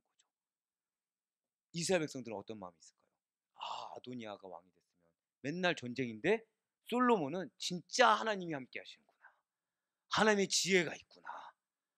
인정하게 된다는 거예요. 자, 그래서 열왕기상 10장 24절을 보면 하나님께서 솔로몬에게 무엇을 주셨습니까? 지혜를 주신 그것을 들어서 솔로몬을 만나고자 하는 사람들이 있었어요. 근데 그것을 뭐라 표현하냐? 온 세상 사람들이 솔로몬을 만나고자 했다고 표현한다는 거죠. 열왕기상 10장 24절의 말씀. 우리 다 같이 한 목소리 읽겠습니다. 시작. 다 하나님께서 솔로몬의 마음에 주신 지혜를 들으며 그의 얼굴을 보기 원하여. 자, 지금 누가 보길 원한다고요? 온 세상 사람들이. 자, 지금 솔로몬을 보길 원하는 것입니까? 솔로몬의 마음에 주신 지혜를 들은 그 얼굴을 보길 원하는 것입니까? 저는 여러분들을 많은 사람들이 만나기를 원해하기를 간절히 소망합니다. 이 말씀이 무슨 말씀인지 알겠죠? 여러분들 안에 하나님의 지혜가 흘러넘쳐야 된다는 거예요. 여러분들 가운데 하나님이 주신 것들로만 가득 차야 된다는 거예요. 혹시 누군가 내 마음을 어렵게 하는 자들이 있습니까? 나는 지금 계속 전쟁터 가운데 있는 것 같습니까? 다툼이 있습니까? 빨리 여러분들 안을 내면을 하나님의 것으로 채우세요. 하나님의 말씀으로 채우세요. 지혜로 채우세요. 그것이 누군가가 궁금해할 정도로 채우세요. 채우다 높에 하다못해 흘러넘쳐서 언행이 바뀌고 삶이 바뀐 것을 보여주세요. 그러면 온 세상 사람들이 솔로몬의 얼굴을 보기 원한 이 모습이, 저 따라 고백하실까요? 나의 모습입니다. 할렐루야. 이렇게 될 줄 믿으시길 바랍니다. 예, 맞아요. 하나님은 우리에게 사명을 주셨습니다. 근데 그 사명에는 영혼 구원의 사명이 있어요. 선교적 사명이 있습니다. 아멘. 근데 그래서 우리에게 영적 차밍, 그러니까 영적 매력이라는 걸 주셨어요. 영적 매력이라는 거. 근데 이 영적 매력이라는 것은 놀라운 게 내가 하나님의 것으로 채우지 않으면 악취만이 나와요. 하나님 것으로 채우면 이 세상 사람들이 매혹되지 않을 정도로 아름다운 향기가 흘러넘치는데, 그런 아름다운 향수병처럼 우리를 만들어 오셨더니 이 가운데 옛날 것들, 썩은 것들을 넣으면 기가 막힐 정도로 악취가 나오게끔 우리를 변모시켜 놓으셨다는 거예요. 무엇으로? 저 따라 고백하실까요? 그리스도의 보혈. 그리스도의 보혈로 변모시켜 놓으셨다는 거예요. 그래서 우리는 하나님의 지혜를 가지면 사람이 붙는 거예요. 하나님의 지혜를 우리가 품고 그것을 증거하면 우리를 통해 변화될 영혼이라는 것은 당연하게 된다는 것입니다. 근데 아직까지 내가 기도하는 영혼이 변화되지 않는다. 빨리 내 모습을 돌이켜야 돼요. 내 가운데 하나님의 지혜가 아닌 것들이 흘러나오는 것은 아닌가. 내 가운데 말씀 외의 것들이 흘러나오는 것은 아닌가. 내 가운데 하나님이 나에게 주신 사명과 관계되지 않은 것들이 틈타고 있지는 않은가 빨리 돌이켜볼 수 있길 바랍니다. 그래서 하나님께서 여러분들에게 예비하신 그 영혼들을 그 때를 따라 적합하게 변화시켜야 되지 놓치는 일이 우리에게 없을 수 있기를 간절히 소망합니다. 그렇습니다. 솔로몬은 하나님께서 허락하신 지혜를 통해서 외교 전략에 힘쓰게 돼요. 결코 이 당시에 본인이 뵀던 제왕학이나 당시 다른 나라 왕들이 사용했던 전략이 아니라 무엇을 사용했다고요? 지혜를 사용했다는 거예요. 그러니까 이것도 사실 대단한 게 솔로몬에게 익숙한 것이 하나님의 말씀이겠습니까? 아니면 자신이 어렸을 때부터 왔던 궁중의 암투라든지 다른 나라 왕들이 펼치고 있던 전략이겠습니까? 당연히 후자겠죠. 근데 솔로몬은 그걸 택하지 않았다는 거예요. 솔로몬은 무엇을 택했다고요? 말씀을 택했어요. 하나님의 지혜를 선택했어요. 그거를 가지고 외교 전략에 힘썼습니다. 자, 지금 나를 위해 있었어요? 나라를 위해 있었어요? 나라를 위해 있었어요. 그리고 그는 그래서 성공을 거두었습니다. 국가의 안정을 이룰 수가 있었다는 거죠. 오늘날에도 마찬가지예요. 이러한 외교 정책의 성공 여부가 대단히 중요하다는 사실을 우리는 너무나도 잘 알고 있습니다. 하나님은 우리에게 절대 고백하실까요? 나에게 영적 외교를 맡기셨습니다. 이거를 기억하셔야 돼요. 나로 말미암아 믿음이 연약한 자들이 믿음이 견고해져야 됩니다. 나로 말미암아 하나님을 만나지 못했던 자들이 하나님을 만날 수가 있어야 돼요. 나로 말미암아 인간의 고집으로 똘똘 뭉친 사람이 그 자리를 말씀의 순종으로 대체할 수 있어야 돼요. 누구를 말미암아? 절대 고백하실까요? 하나님의 지혜를 지닌 나로 말미암아 반드시 변화됩니다. 할렐루야! 이것이 얼마나 성공이 중요한지를 깨달으며 붙잡고 나아갈 수 있는 여러분과 제가 되길 간절히 소망합니다. 그리고 마지막 세 번째는 이 백성들이 안락을 누리기 위해서는 경제 정책에 성공해야 된다는 거예요. 솔로몬은 무역을 장려해서 엄청난 관세를 거두어들였습니다. 그런데 이것이 편견을 깼어요. 대단합니다. 홍해와 관련된 해상무역에도 이 솔로몬은 노력을 기울여요. 그래서 필요로 하는 물품들을 구입합니다. 그리고 또 재판매를 해요. 그래서 더 나아가 아라비아와의 중개무역까지 성행했다는 거죠. 그러니까 지금 편견에 가득 찼습니까? 편견을 버렸습니까? 편견을 버리고 포커스 딱 하나 뒀어요. 내 편견 다 버리고 백성들을 부강하게 하겠다. 하나님의 나라를 부강하게 하겠다. 이 포커스를 두고서 절대 고백하실게요. 한 걸음 더, 한 걸음 더 나아갔어요. 한 걸음 더 남들이 보지 못한 걸 보았고 그 보은 것에 대해서 내가 익숙하지 않다고 해서 이렇게 편협하게 군 것이 아니라 그것을 과감히 도전하였습니다. 그렇습니다. 솔로몬은 경제를 부강하게 하기 위해서 이미 그 당시에 아직 무역업이라는 개념이 제대로 잡히지 않았던 그때에 이 해상 무역업의 중요성을 너무나도 잘 알고 있었다는 거예요. 그리고 이러한 솔로몬의 경제정책이라는 것은 대단히 성공적이었습니다. 경제적인 측면에서만 보면 솔로몬은 확실히 위대한 지도자였다는 거예요. 어떠한 편견도 깼습니다. 그리고 그가 백성들을 위해서 오롯이 자신의 탐심과 유익이 아니라 영혼을 위해서 사용되어졌어요. 그리고 실제 하나의 나라를 이루는 것에 포커싱을 맞췄습니다. 그래서 경제적인 측면에서 솔로몬은 위대한 지도자가 맞다라는 거예요. 그는 쇄국 정책이 아니라 활발한 무역 정책으로 주변 국가들과의 교역을 확대하였습니다. 그리고 여기서 들어오는 추가적인 그 조세를 지금 바꿨다고 말씀드렸잖아요. 그 추가적인 조세 수입으로 말미암아 이스라엘을 부강한 나라로 만들었다는 것이죠. 사랑하는 여러분들, 저 딱 고백하실게요. 내가 영적 리더입니다. 인정하십니까? 잘 들으시길 바래요. 진실로 국가의 지도자는 다른 사람보다 더 멀리 내다보고 한 발 앞서 생각할 줄 알아야 자신이 속한 나라를 안정시키며 국민들로 하여금 편하게 살 수 있도록 만드는 법입니다. 진실로 영적 지도자들은, 영적 리더는 일반 성도들보다, 일반 양들보다 믿음의 눈으로 더 멀리 볼 수 있어야 되고요.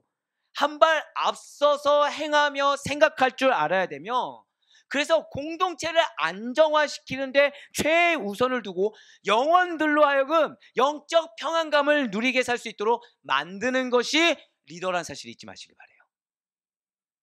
굉장히 무게감 있는 말씀이에요. 좀 더 천천히 말씀드릴까요? 리더는 기준을 다른 일반 성도들과 똑같이 잡으면 안 됩니다. 다른 나에게 맡겨진 양보다 더 믿음의 눈을 멀리 볼 수 있어야 돼요. 그러기 위해서 무엇을 해야 돼요? 내가 맡은 양보다 더 많이 기도하셔야 됩니다. 이 영혼의 유익을 위해서 피눈물을 흘려 보셔야 돼요. 이 영혼의 유익을 위해서 속이 썩어 문드러지는 것을 경험해 보셔야 됩니다. 그리고 거기에서 한 발 앞서 내가 본이 돼서 생각해보고 나아가 봐야 돼요. 그 영혼이 나를 보고 본받을 수 있게 한 발 앞서서 남들보다 더한 열심, 남들보다 더 과감한 믿음의 순종, 믿음의 행위를 해봐야 됩니다. 그리고 포커스를 어디에 두라? 이건 절대로 고백하실게요. 공동체의 안정화. 바로 그거예요. 공동체가 안정화되는데 여기에 포커스를 둬야 됩니다. 오늘날 많은 교회가 무너지는 이유 중에 하나가 뭔지 아십니까? 종교 이기주의가 있어요. 종교 이기주의가 있습니다. 바리새인 같은 모습으로 나를 위해서 행하면서 입술로는 교회를 위하고 입술로는 그 사람을 위한다고 하는 거예요. 근데 중요한 것은 우린 영적인 존재입니다. 믿으십니까? 그러니까 속질 않는 거예요. 속지 않죠. 그것이 다행이죠. 근데 문제는 여기서 그 바리새인 같은 분이 인정하면 되는데 인정하지 않다 보니까 무엇을 해요? 분파주의로 갑니다. 분파주의가 무엇이죠? 당을 이루는 거예요. 교회 안에 두 개 당을 만드는 거죠. 내 편을 만드는 겁니다. 인정 한번 하면 끝나는 부분인데 인정하기 싫으니까 내가 얼마나 억울하고 내가 얼마나 지금 희생을 자처하는지 근데 나의 속마음도 모르고 알아준다고 잘 들어보잖아요. 처음에 했던 말과 달라져 있어요. 이미. 왜요? 내가 경험하면서 내 입장에 맞춰서 잘 각색했거든요. 분파주의가 됩니다. 뭐를 빼뜨렸어요? 내 억울함 때문에 공동체의 안정을 포기한 겁니다. 하지만 아니에요. 영적 리더는 포커스를 어디에 두라? 공동체의 안정화입니다.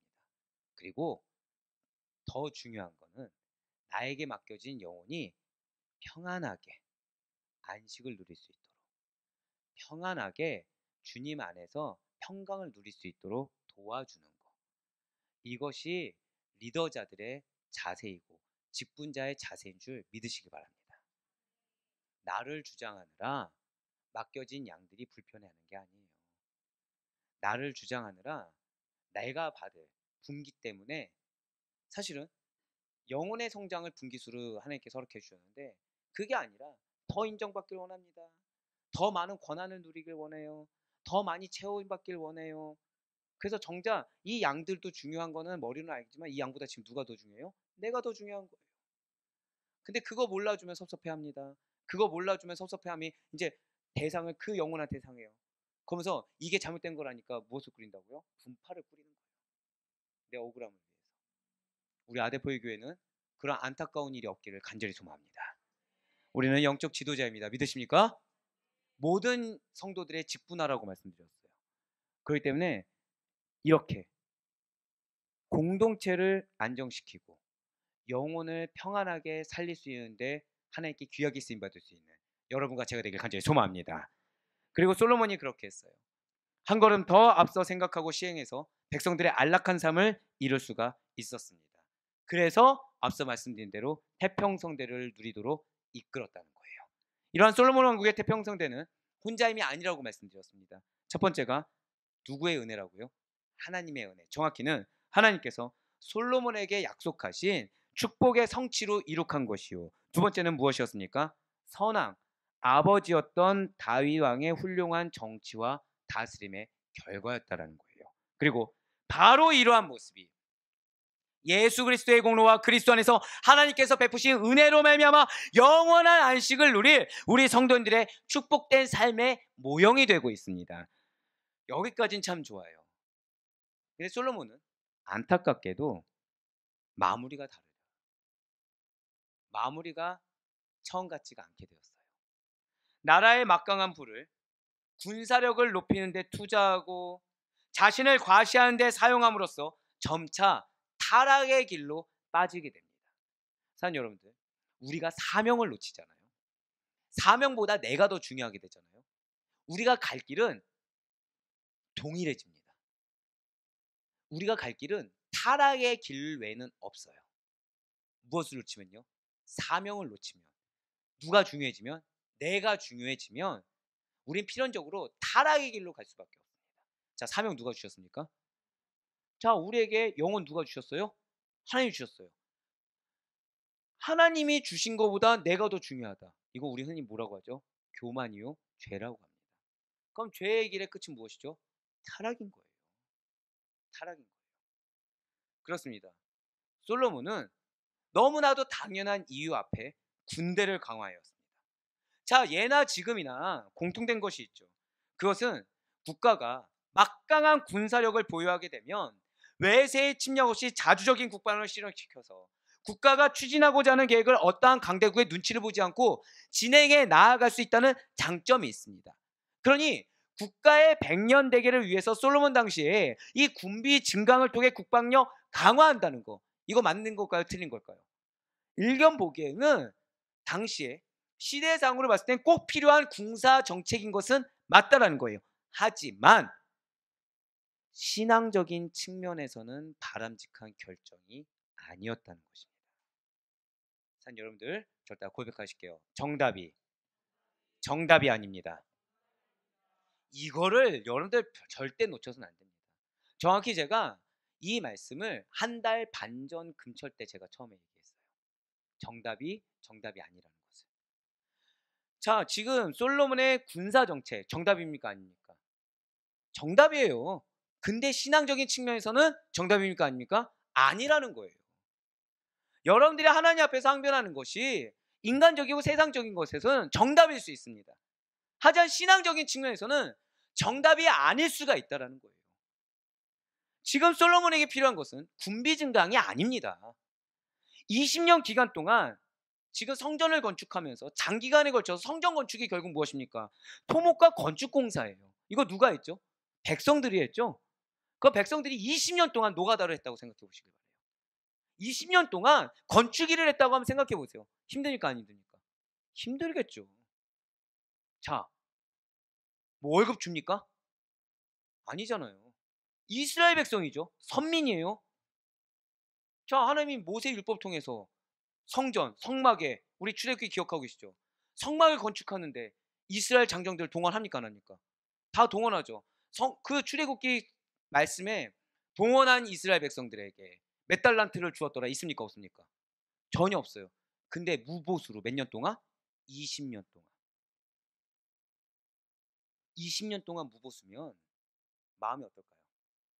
여러분들 20년 동안 여러분들이 교회에, 자, 우리 아델포유 교회 성전을 위해서 20년 동안 벽돌을 빚고 시멘트를 해서 철근을 받고, 자, 이게 죄송해요. 이게 건축한 언어가 자꾸 나오려고 해서 이거 안 하려고 하다 보니까 그냥 한번 할게요. 공구리를 치고, 네, 네, 이런, 끝내야겠다. 심하이를 했다 생각해 보십니다. 네, 20년 동안, 죄송해요. 회개할게요. 아이고, 쓰면 안 되는데 다른 일반적인 건축적인 용어가 생각이 안 납니다. 자, 20년 동안 교회 어떤 마음이 드실까요, 여러분들? 20년 동안 어떤 마음 드시겠습니까? 너무 행복하겠다. 너무 기쁘다. 이 성전에서 난 평생 살리라. 하나, 아멘. 아멘. 마음이 어렵다는 거예요. 자, 근데 보수 있어요, 없어요? 보수 없어요. 가족과의 시간 있습니까, 없습니까? 없어요. 자, 건축하시겠습니까? 예, 주여가 나왔어요. 힘들다는 거예요. 힘들다는 거 느낌 오시죠? 근데 그걸 누가 했다고요, 지금? 이스라엘 백성들이 했다는 거예요. 근데 솔로몬이 성전 건축하자마자 뭐 했어요? 군비를 증강했어요. 자, 군비 증강했다는 것이 무엇일까요? 군대로 소집을 했어요. 자, 여러분들이 20년 동안 건축을 했습니다. 자, 끝내서 하나님께 기쁜 마음으로 영광 올려드렸어요. 근데 갑자기 자, 백마부대로 오세요. 자, 여기는 백호부대로 가시고 갑자기 여기는 해병대로 가시고 일 끝난 거 아닌가요? 일이 끝나기는 지금 나라가 전신데 자, 전쟁 준비해야지 하면서 가족과 함께 있는 게 아니라 어디로 보냈어요? 군대로 다 보냈어요. 자, 여러분들 마음 어떠십니까? 여러분들 마음 어떠십니까? 아멘 나오십니까? 20년 기간 동안 지금 장기간에 걸쳐서 토목과 건축 건설로 지친 민심입니다. 인간적으로도 세상적으로도 그러니까 영적인 걸 배제하고 세상적으로도 잘 다독이기 위해서 무엇을 해야 되죠? 국민의 복지와 행복 추구를 위한 정책을 펼치는 게 당연하고 필수인 상황이라는 거예요. 그런데 솔로몬은 지금 백성들이 실제적으로 체감하고 있는 상황은 전혀 고려하지 않고 그 백성을 또 이용했다는 거예요. 군비를 강화했다는 거죠. 그리고 솔로몬은 20년에 걸친 대대적인 건축과정에서 생긴 불만과 민심의 동요를 잠재우고자 한 것이 오히려 왕궁의 경호를 강화시켰습니다. 자, 지금 솔로몬이 백성들이 화나는 거 지금 민심이 안 좋다는 거 아는 거예요, 모르는 거예요? 알고 있다는 거예요. 알면서 택한 것이 하나님이 나에게 맡겨주신 양들을 돌본 것이 택한 것이 아니라 이들을 오히려 나의 탐욕의 도구로 쓰면서 나를 옹호하고 그들과 대척점에 있었다는 거예요. 그들의 말을 듣지 않았다는 것입니다. 자신의 안전을 위해서 경비 병력을 증가시켰어요. 그렇지만 경비 병력이 많은 왕궁이라고 해서 솔로몬의 그 불안감을 해소시킬 절대 안전지대가 되리란 만무하다는 거죠. 그렇습니다. 선 여러분들, 이 세계 어디에도 안전지대란 존재하지 않는다는 사실을 여러분들 반드시 잊지 마시길 바라겠습니다. 아무리 내가 나를 위한 말로 옹호하고 도망치고 피해보려고 해도 안전지대란 존재하지 않아요. 오히려 도망치고 피하려는 그 틈을 또 사단이 틈타서 더 나락으로 빠지게 할 뿐입니다. 오히려 그러할수록 지금 솔로몬이 택해야 될 것이 무엇이죠? 왕정의 경비병력을 증가할 것이 아니라 빨리 인정해야 돼요. 내가 잘못된 정책을 펼쳤다고 인정해야 됩니다. 내가 하나님이 나에게 보내주신 양들을 몰라봤다고 인정하고 회개하고 돌이켰어야 돼요. 그럼 늦지 않았겠죠. 우리가 지금 있는 상황을 해결하기 위해서 세상으로 피한다? 나의 억울함 때문에 이거 인정하기 싫어서 타협한다? 빨리 돌이킬 수 있는 용기가 있길 간절히 소망합니다. 빨리 하나님 앞에 설 수 있는 은혜가 임하길 간절히 소망합니다. 왜요? 이 세계 어디에도 안전지대란 존재하지 않기 때문이에요. 하지만 오직 하나님만을 경외한 가운데 두려운 가운데 인정하고 회개하고 돌이키며 섬기는 자에게는 경외하는 자에게는 하나님께서 친히 방패가 되어주시고 친히 산성이 되어주신다는 진리를 잊지 않을 수 있는 여러분과 제가 되길 간절히 소망합니다. 누구나 실수할 수 있어요. 누구나 잘못할 수 있어요. 누구나 섣부른 행동으로 내가 실수와 실패를 경험할 수 있어요. 가장 중요한 것은 깨닫게 하신 이가 하나님이시면 듣게 하신 이도 하나님이시고 그 순간 돌이키라고 권면하신 이도 하나님이시라는 사실을 잊지 마시길 바랍니다. 빨리 인정해야 돼요. 빨리 돌이켜야 돼요. 그것이 안전지대로 들어가는 방법입니다. 하지만 솔로몬은 이 귀중한 진리를 잊었어요. 성전 누가 건축하라고 했죠? 하나님이 건축하라고 했습니다. 왜 건축하라고 했죠? 하나님을 위해서. 또한 누구를 위해서? 백성들을 위해서. 백성들의 신앙을 위해서요. 근데 정작 뭘 놓쳤습니까? 하나님을 위해서 성전 건축했다는 걸 잊었어요. 백성들을 위한 자신의 삶이란 것을 잊었어요. 그래서 무엇을 돌이켰어요? 잊었더니 저다 고백하실까요? 이기주의. 이기주의가 그게 무서운 겁니다. 솔로몬은 무엇이 있었을까요? 내가 하나님의 성전 건축했다 이거예요. 하나님 나에게 은혜를 물 붓듯이 부어줬다는 거예요. 근데 누가 몰라주고 있는 겁니까? 백성들이 몰라준다는 거예요. 백성들이 아둔하다는 거예요. 감사하지 못하고 있다는 거예요. 백성들이 무지하다는 거예요. 자신의 잘못을 모르고. 그는 단순히 군비만 들린 것이 결코 아닙니다. 자신의 부를 과시하기 위해 그 다음에 무엇을 하죠? 금으로 큰 방패 200개와 작은 방패 300개를 만들어 버렸어요. 열왕기상 10장 16절과 17절의 말씀입니다.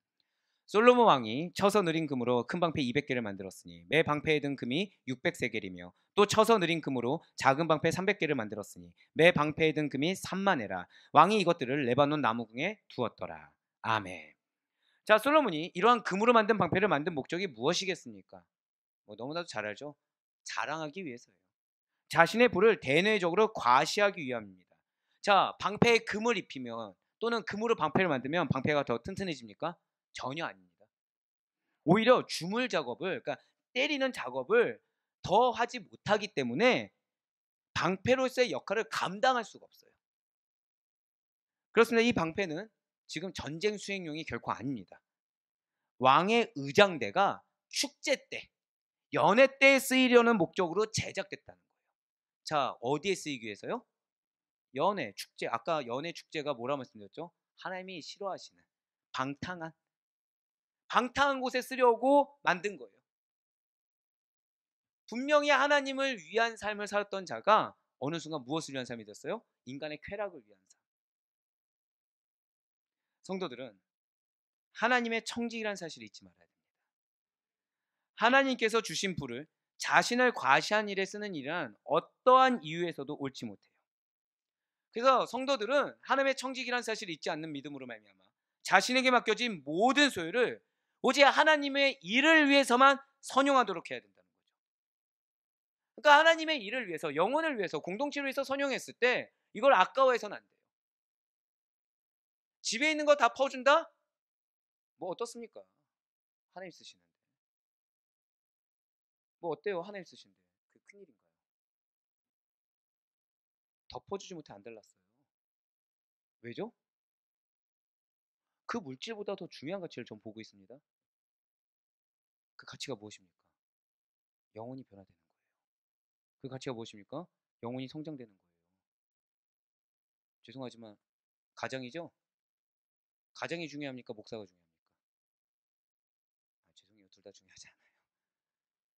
사명 있는 자가 중요한 겁니다. 하나님이 너의 건강을 바치면 되는 거고요. 물질 바치면 바치면 되는 거고요. 시간 바치면 되는 거예요. 뭘 바치냐는 중요하지 않습니다. 저 다 고백하실까요? 드릴 수 있는 거. 이게 중요한 거예요. 이게 중요한 겁니다. 내가 오랫동안 갖고 있던 거. 어떤 분이 저한테 물어보시더라고요. 그래도 목사님도 이렇게 직장 생활하면서 힘겹게 모아온 건데 아깝지 않습니까? 가정을 위해서 남겨두지 않습니까? 그런 인간적인 말이 어디 있어요? 주머니에 4,000원이 있든 4천만 원이 있든 4천억이 있든 하나님 손짓 하나면 사라집니다. 아멘이십니까? 하나님 나에게 바치라고 한 거, 그게 은혜예요. 하나님 날 모른 척 할 수도 있잖아요. 그렇죠? 하나님 물질 필요하신 분입니까? 하나님 우리 땀 필요하신 분이세요? 아니요. 하나님 다 하실 수 있는 분이에요. 근데 뭐가 그렇게 아깝습니까? 자존심 내려놓으라고 하면 내려놓으면 되는 거고, 고집 내려놓으라고 하면 내려놓으면 되고, 그럼 뭐예요? 고집 받겠다는 거니까 하나님이. 그것도 감사하죠. 내 편견 받겠다는 거고, 내 물질 받겠다는 거, 내 건강 받겠다는 거, 어떤 모양이라도 하나님이 드리라고 한 거, 그것에 감사할 수 있는 우리가 되길 간절히 소망합니다. 우리는 내가 드리고 싶다고 드릴 수 있는 존재가 아니에요.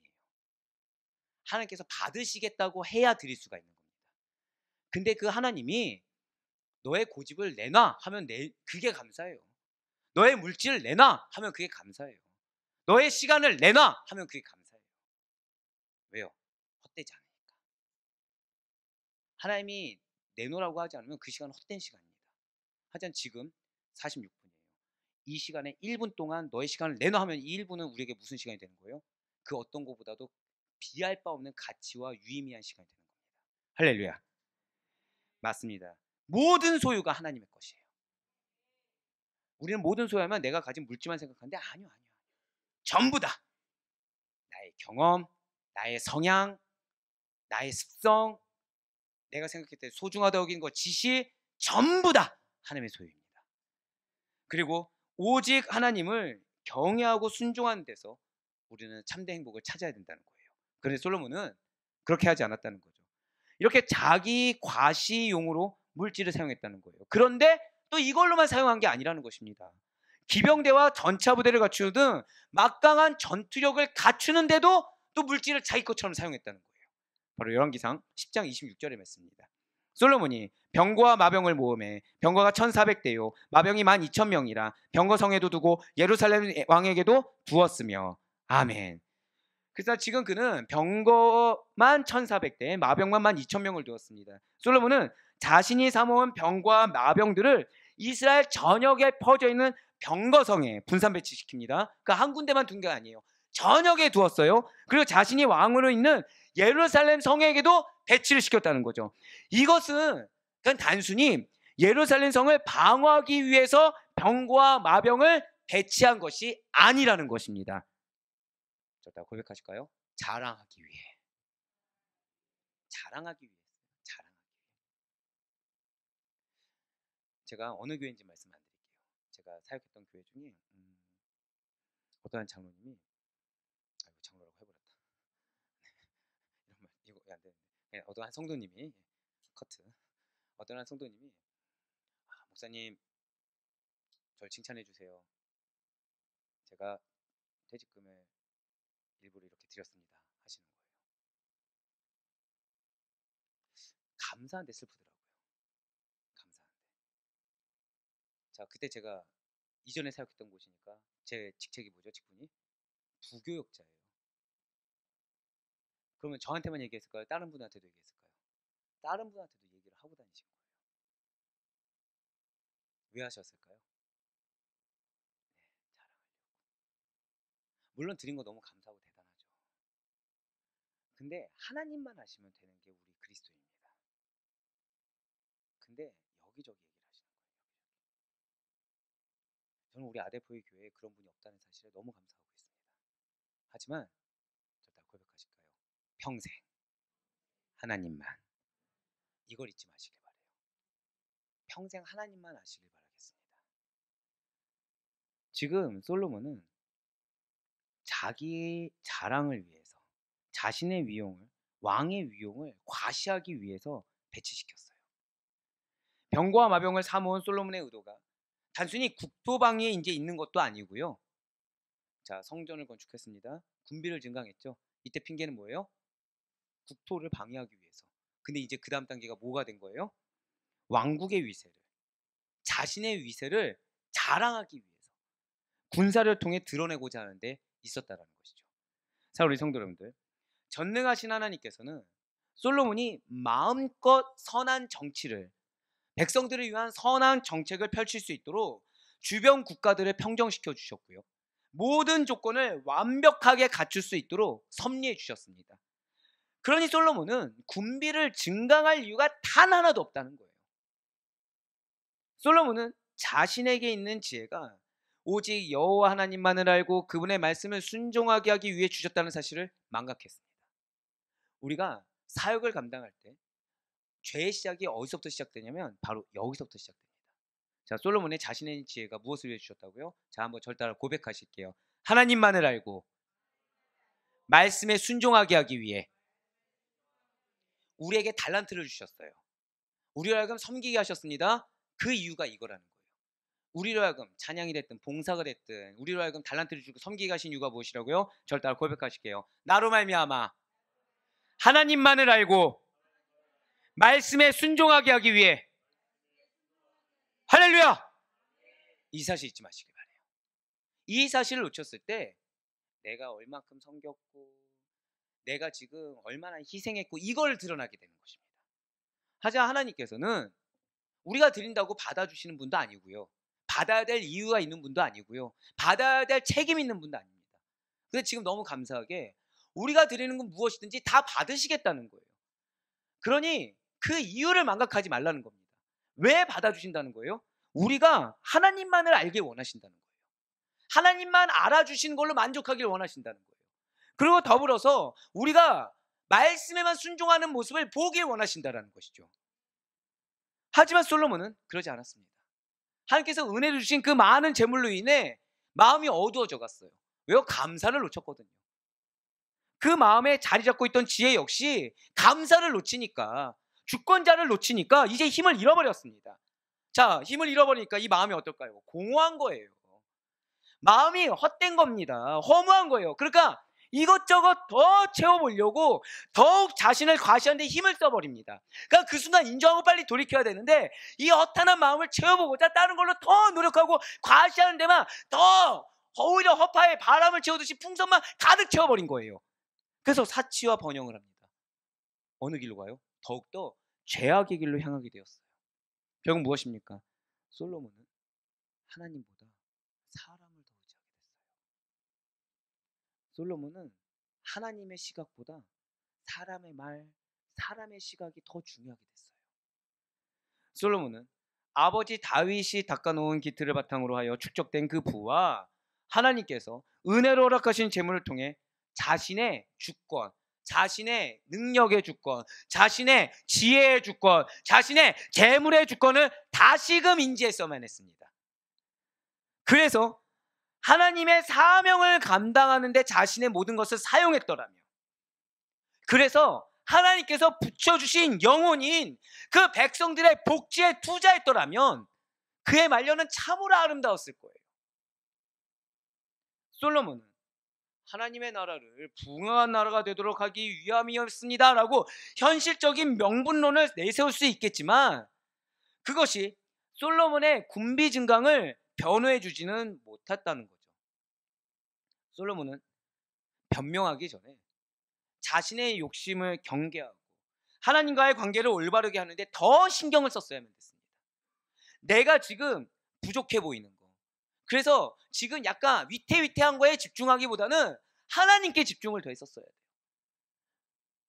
자, 솔로몬 부족함이 있습니까? 없습니까? 없죠. 근데 솔로몬은 뭘 느꼈다고요? 위태로움을 느꼈다니까요. 그렇게 부족함 없는데도 불구하고 안정적인데도 불구하고 뭘 느꼈다고요?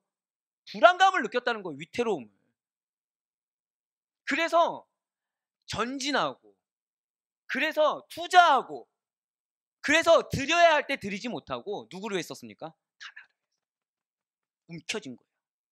다 나를 위해서 움켜쥐고 아껴야 된다, 좀 더 갖춰야 된다라는 말 뒤에 숨어가지고 결국 무엇을 위해 썼어요? 아끼긴 뭘 아낍니까? 자기를 위해 쓰고 자기를 위해 갖추고. 그렇습니다. 우리의 시각이 하나님이 아니라, 우리의 시각이 사명이 아니라, 우리의 정신이 영혼, 십자가가 아니라 이 세상에 속한 거, 나 개인적인 거, 물질적인 것에 집착하기만 하면 그거를 시작한 순간 우선순위가 반드시 바뀌게 된다는 사실을 잊지 마시길 바랍니다. 무서운 거는 내가 바뀌었다는 거 알까요, 모를까요? 절대 모른다는 거예요. 아니, 정확히는 끝까지 인정하지 않는다는 거죠. 왜요? 나는 거룩한 핑계가 있거든요. 현실적인 명분론이 있거든요.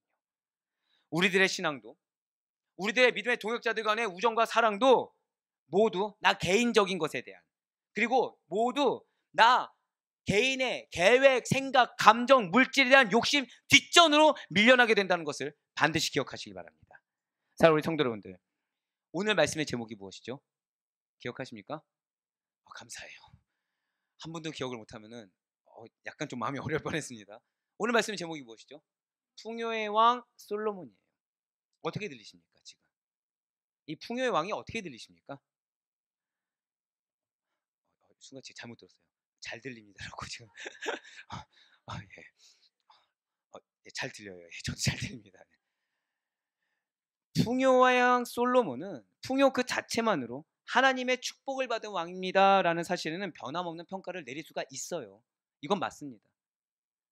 우리는 하나님께서 친히 택하시고 하나님께서 은혜를 주기로 작정한 성도입니다라는 사실에는 변함없는 평가를 내릴 수가 있습니다. 그런데 솔로몬이 하나님을 알고 그분의 뜻과 계획을 실천하는 것보다 그 풍요가, 그 세상의 축복이 앞서게 된다면 그 풍요는 저주가 된다는 사실을 잊지 마시길 바랍니다. 오늘 설교를 시작하면서 솔로몬이 이스라엘에게 태평성대를 이루게 한 것에 대한 증거로 인용한 성경 구절이 있어요. 바로 열왕기상 10장 23절의 말씀입니다. 자, 지금 솔로몬에 대해서 무엇이라 증거하고 있습니까? 우리 다 같이 열왕기상 10장 23절의 말씀 한 목소리 읽겠습니다. 시작.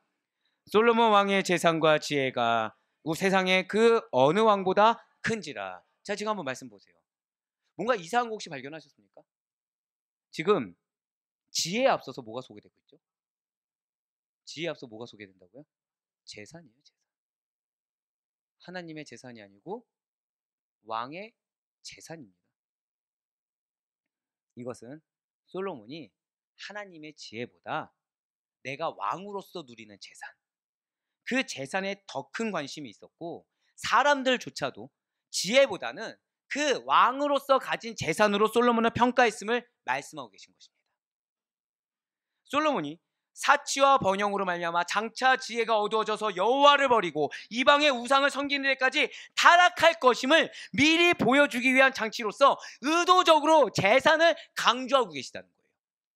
이 재산으로, 인간의 재산으로, 지혜보다 앞서진 재산으로 무엇을 했다고요?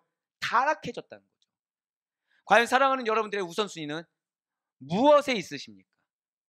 결코 여러분들이 내려놓지 못하는 그 재산이, 이 재산이 물질만 의미하는 건 아니라는 거 잘 아실 거예요. 재산이 지혜보다 앞서지 않을 수 있길 간절히 소망합니다.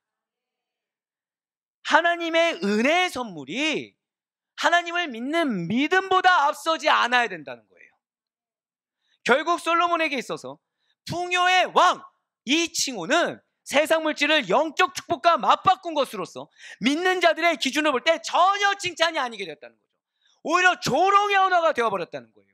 오히려 타락의 언어가 되어버렸다는 것입니다. 우리는 모든 것이 풍요롭고 넉넉할 때, 비록 내 눈에는 전전긍긍한 것 같고 아슬아슬한 것처럼 보여도, 아니 설령 그렇지 못하다고 하더라도 나름 먹고 살만하고 여겨질 때 솔로몬과 같은 전철을 밟아서는 안 돼요. 우리들의 심령과 삶의 공간이 허영과 탐욕, 사치로 채워지기보다, 또는 내 개인의 프레임으로 어떤 인간의 판단과 인간의 계획과 인간의 가치관으로 채워지기보다는, 저 따라 한번 크게 고백하실게요. 나눔과 사랑, 영적 투자, 이걸 기억하세요. 나눔과 사랑으로, 그리고 영혼에 대한, 믿음의 공동체에 대한 영적 투자를 통해서 하나님의 축복으로 채워줄 수 있는 여러분과 제가 되시길 간절히 소망합니다. 그래서 오늘 기도회를 앞둔 우리에게 하나님께서 이렇게 말씀하고 계세요. 바로 히브리서 11장 26절의 말씀입니다. 그리스도를 위하여 받는 수모를 애굽의 모든 부하보다 더 큰 재물로 여겼으니 이는 상 주심을 바라봄이라. 아멘. 상 주심이 어디에 있다고요? 주님을 위해 받는 수모예요. 이게 뭐냐면, 여러분들이 이제 믿음으로 결단할 때 수모를 당하는 것처럼 느껴질 수 있습니다. 여러분들이 결단할 때 여러분들 생각과 너무 다른 거예요. 여러분들 생각보다 너무 불안한 거예요. 근데 그럼에도 불구하고 믿음으로 아멘으로 순종했을 때 여러분들 마음이 좋을까요, 안 좋을까요? 안 좋을 수 있어요. 그런데 하나님은 그것을 무엇을 주신다고요? 그 마음이 어려운데도 불구하고 절대 고백하실까요? 아멘. 아멘으로 순종했을 때 상 주신다는 거예요. 우리 중에 과연 그 누가 하나님 주신 딱 상황, 야, 이 상황 하나님이 A부터 Z까지 이렇게 해줬어, 야, 이건 아멘으로 해야 되라고 납득해가면서 갈 자가 과연 누가 있겠습니까? 그래서 오늘 찬양한 대로 증거가 보이지 않아도 아멘으로 순종하는 자, 그 자가 상 주심을 받는 자인 줄 믿으시길 바랍니다. 이제 우리는 이 시간 기도하며 나아가요. 그럼 우리들의 마음이 믿음으로 말미암은 수모가 어려움이 되고 있습니까? 아니면 베푸신 은혜에 만족하지 못하는 마음으로, 내가 누리지 못하는 거, 감사하지 못하는 마음으로 어려워져 있습니까? 우리는 왕이신 하나님 앞에 서 있는 당당한 거룩한 신부가 우리의 본질이에요. 이 땅이 아닌 천국의 가치를 심기 위해 살아가는 자들이 여러분과 저인 것입니다. 그럼 우리에게 주님께서는, 자, 마지막으로 저 따라 크게 고백하실게요. 나에게 풍요로움을 주십니다. 믿으십니까? 이거를 확신하세요. 그래야 지금 눈앞에 놓인 것에 전전긍긍히 하지 않을 수 있습니다. 마음을 크게 가지세요. 영적 그릇을 크게 가지시길 바랍니다. 우리의 은혜의 근거는 여러분들이 아니에요. 하나님이 근거입니다. 약속의 말씀이 근거입니다. 우리 교회를 보세요. 자, 우리 교회 여기까지 오는데 인간적인 힘이 작용한 게 하나도 있습니까? 우리 교회 여기까지 올 때 여러분들 뭐라고 고백하시죠? 하나님의 은혜입니다. 그 고백 안 나오시나요? 우리 왜 재정보고할 때 무슨 생각 드세요? 그렇구나, 이거예요? 어떻게 저게 가능하지라는 생각 안 드세요? 전 생각이 듭니다. 우리 이걸 뭐라고 표현하죠? 은혜구나. 은혜 누가 주시죠? 하나님 주세요. 그래서 크게 가지세요. 내가 속이 좁잖아요. 사람에게 집중합니다. 내가 나에게 포커스를 맞추잖아요. 내가 가진 것만 봅니다. 정확히는 가진 것조차도 작게 봅니다. 하지만 믿음의 눈으로 보면 감사하게 돼요. 믿음의 눈으로 보면 기대하게 돼요. 대놓고 말씀드릴까요? 개척교회에 부교역자 이렇게 안 와요. 어설픈 분들 오셨습니까? 아무도 대답 안 하시네요. 아직 어설프신 걸로. 좀 더 보여줘야 될 증거가 많은 걸로 하겠습니다. 커트. 여러분들, 제 이분들 오시기 전에 말씀드린 거 있죠. 하나님이 아무나 보내지 않으셨어요. 너무 늦은 감이 있지만. 왜일까요? 근데 여기서 더 중요한 게 있어요. 저한테 무슨 말씀 주시죠? 내가 너에게 준 양은 아무나가 아니야. 이럴 때는 아멘이 바로 나와. 우리는 아무나 모인 게 아니에요. 저 한번 고백하실까요? 믿음의 지체. 믿음의 지체예요. 하나님 보내셨어요. 하나님 보내셨고 하나님이 이 시대 가운데 은혜와 역사와 이적이 드물어 보이는 이 시대 가운데 여러분들을 통해 믿는 자의 역사가 무엇인지를 경험하게 하실 것입니다. 그러니 주님께서 주실 풍요로움으로 하나님의 사명을 나는 잘 감당할 것이다 라는 확신을 가지시기 바라요.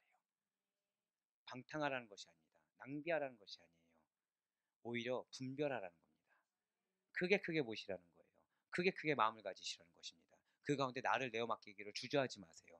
내 마음이 좀 속상한 거 괜찮습니다. 내 마음이 속상하고 더 큰 결심했고 내 마음이 좀 어려워지더라도 더 큰 은혜를 받으면 그것만 한 것이었겠습니까? 이게 영적 투자예요. 내 마음을 드리고 내 고집을 드리고 내 감정을 드리고 내 어려움을 드렸을 때 하나님께서 나를 미랄 삼아 주시사 더 큰 풍성한 열매를 맺으실 것을 확신하시길 바라겠습니다. 그래 바로 고맙기는 이 자리에 계신 성령님께서 여러분과 저를 천국 백성이자 왕같은 제사장으로 삼아주시고 여러분과 저를 통해서 나눔과 사랑이라는 영적 투자라는 영적 가치를 풍성하게 만배의 기업으로 이루실 것을 믿으시길 바라겠습니다.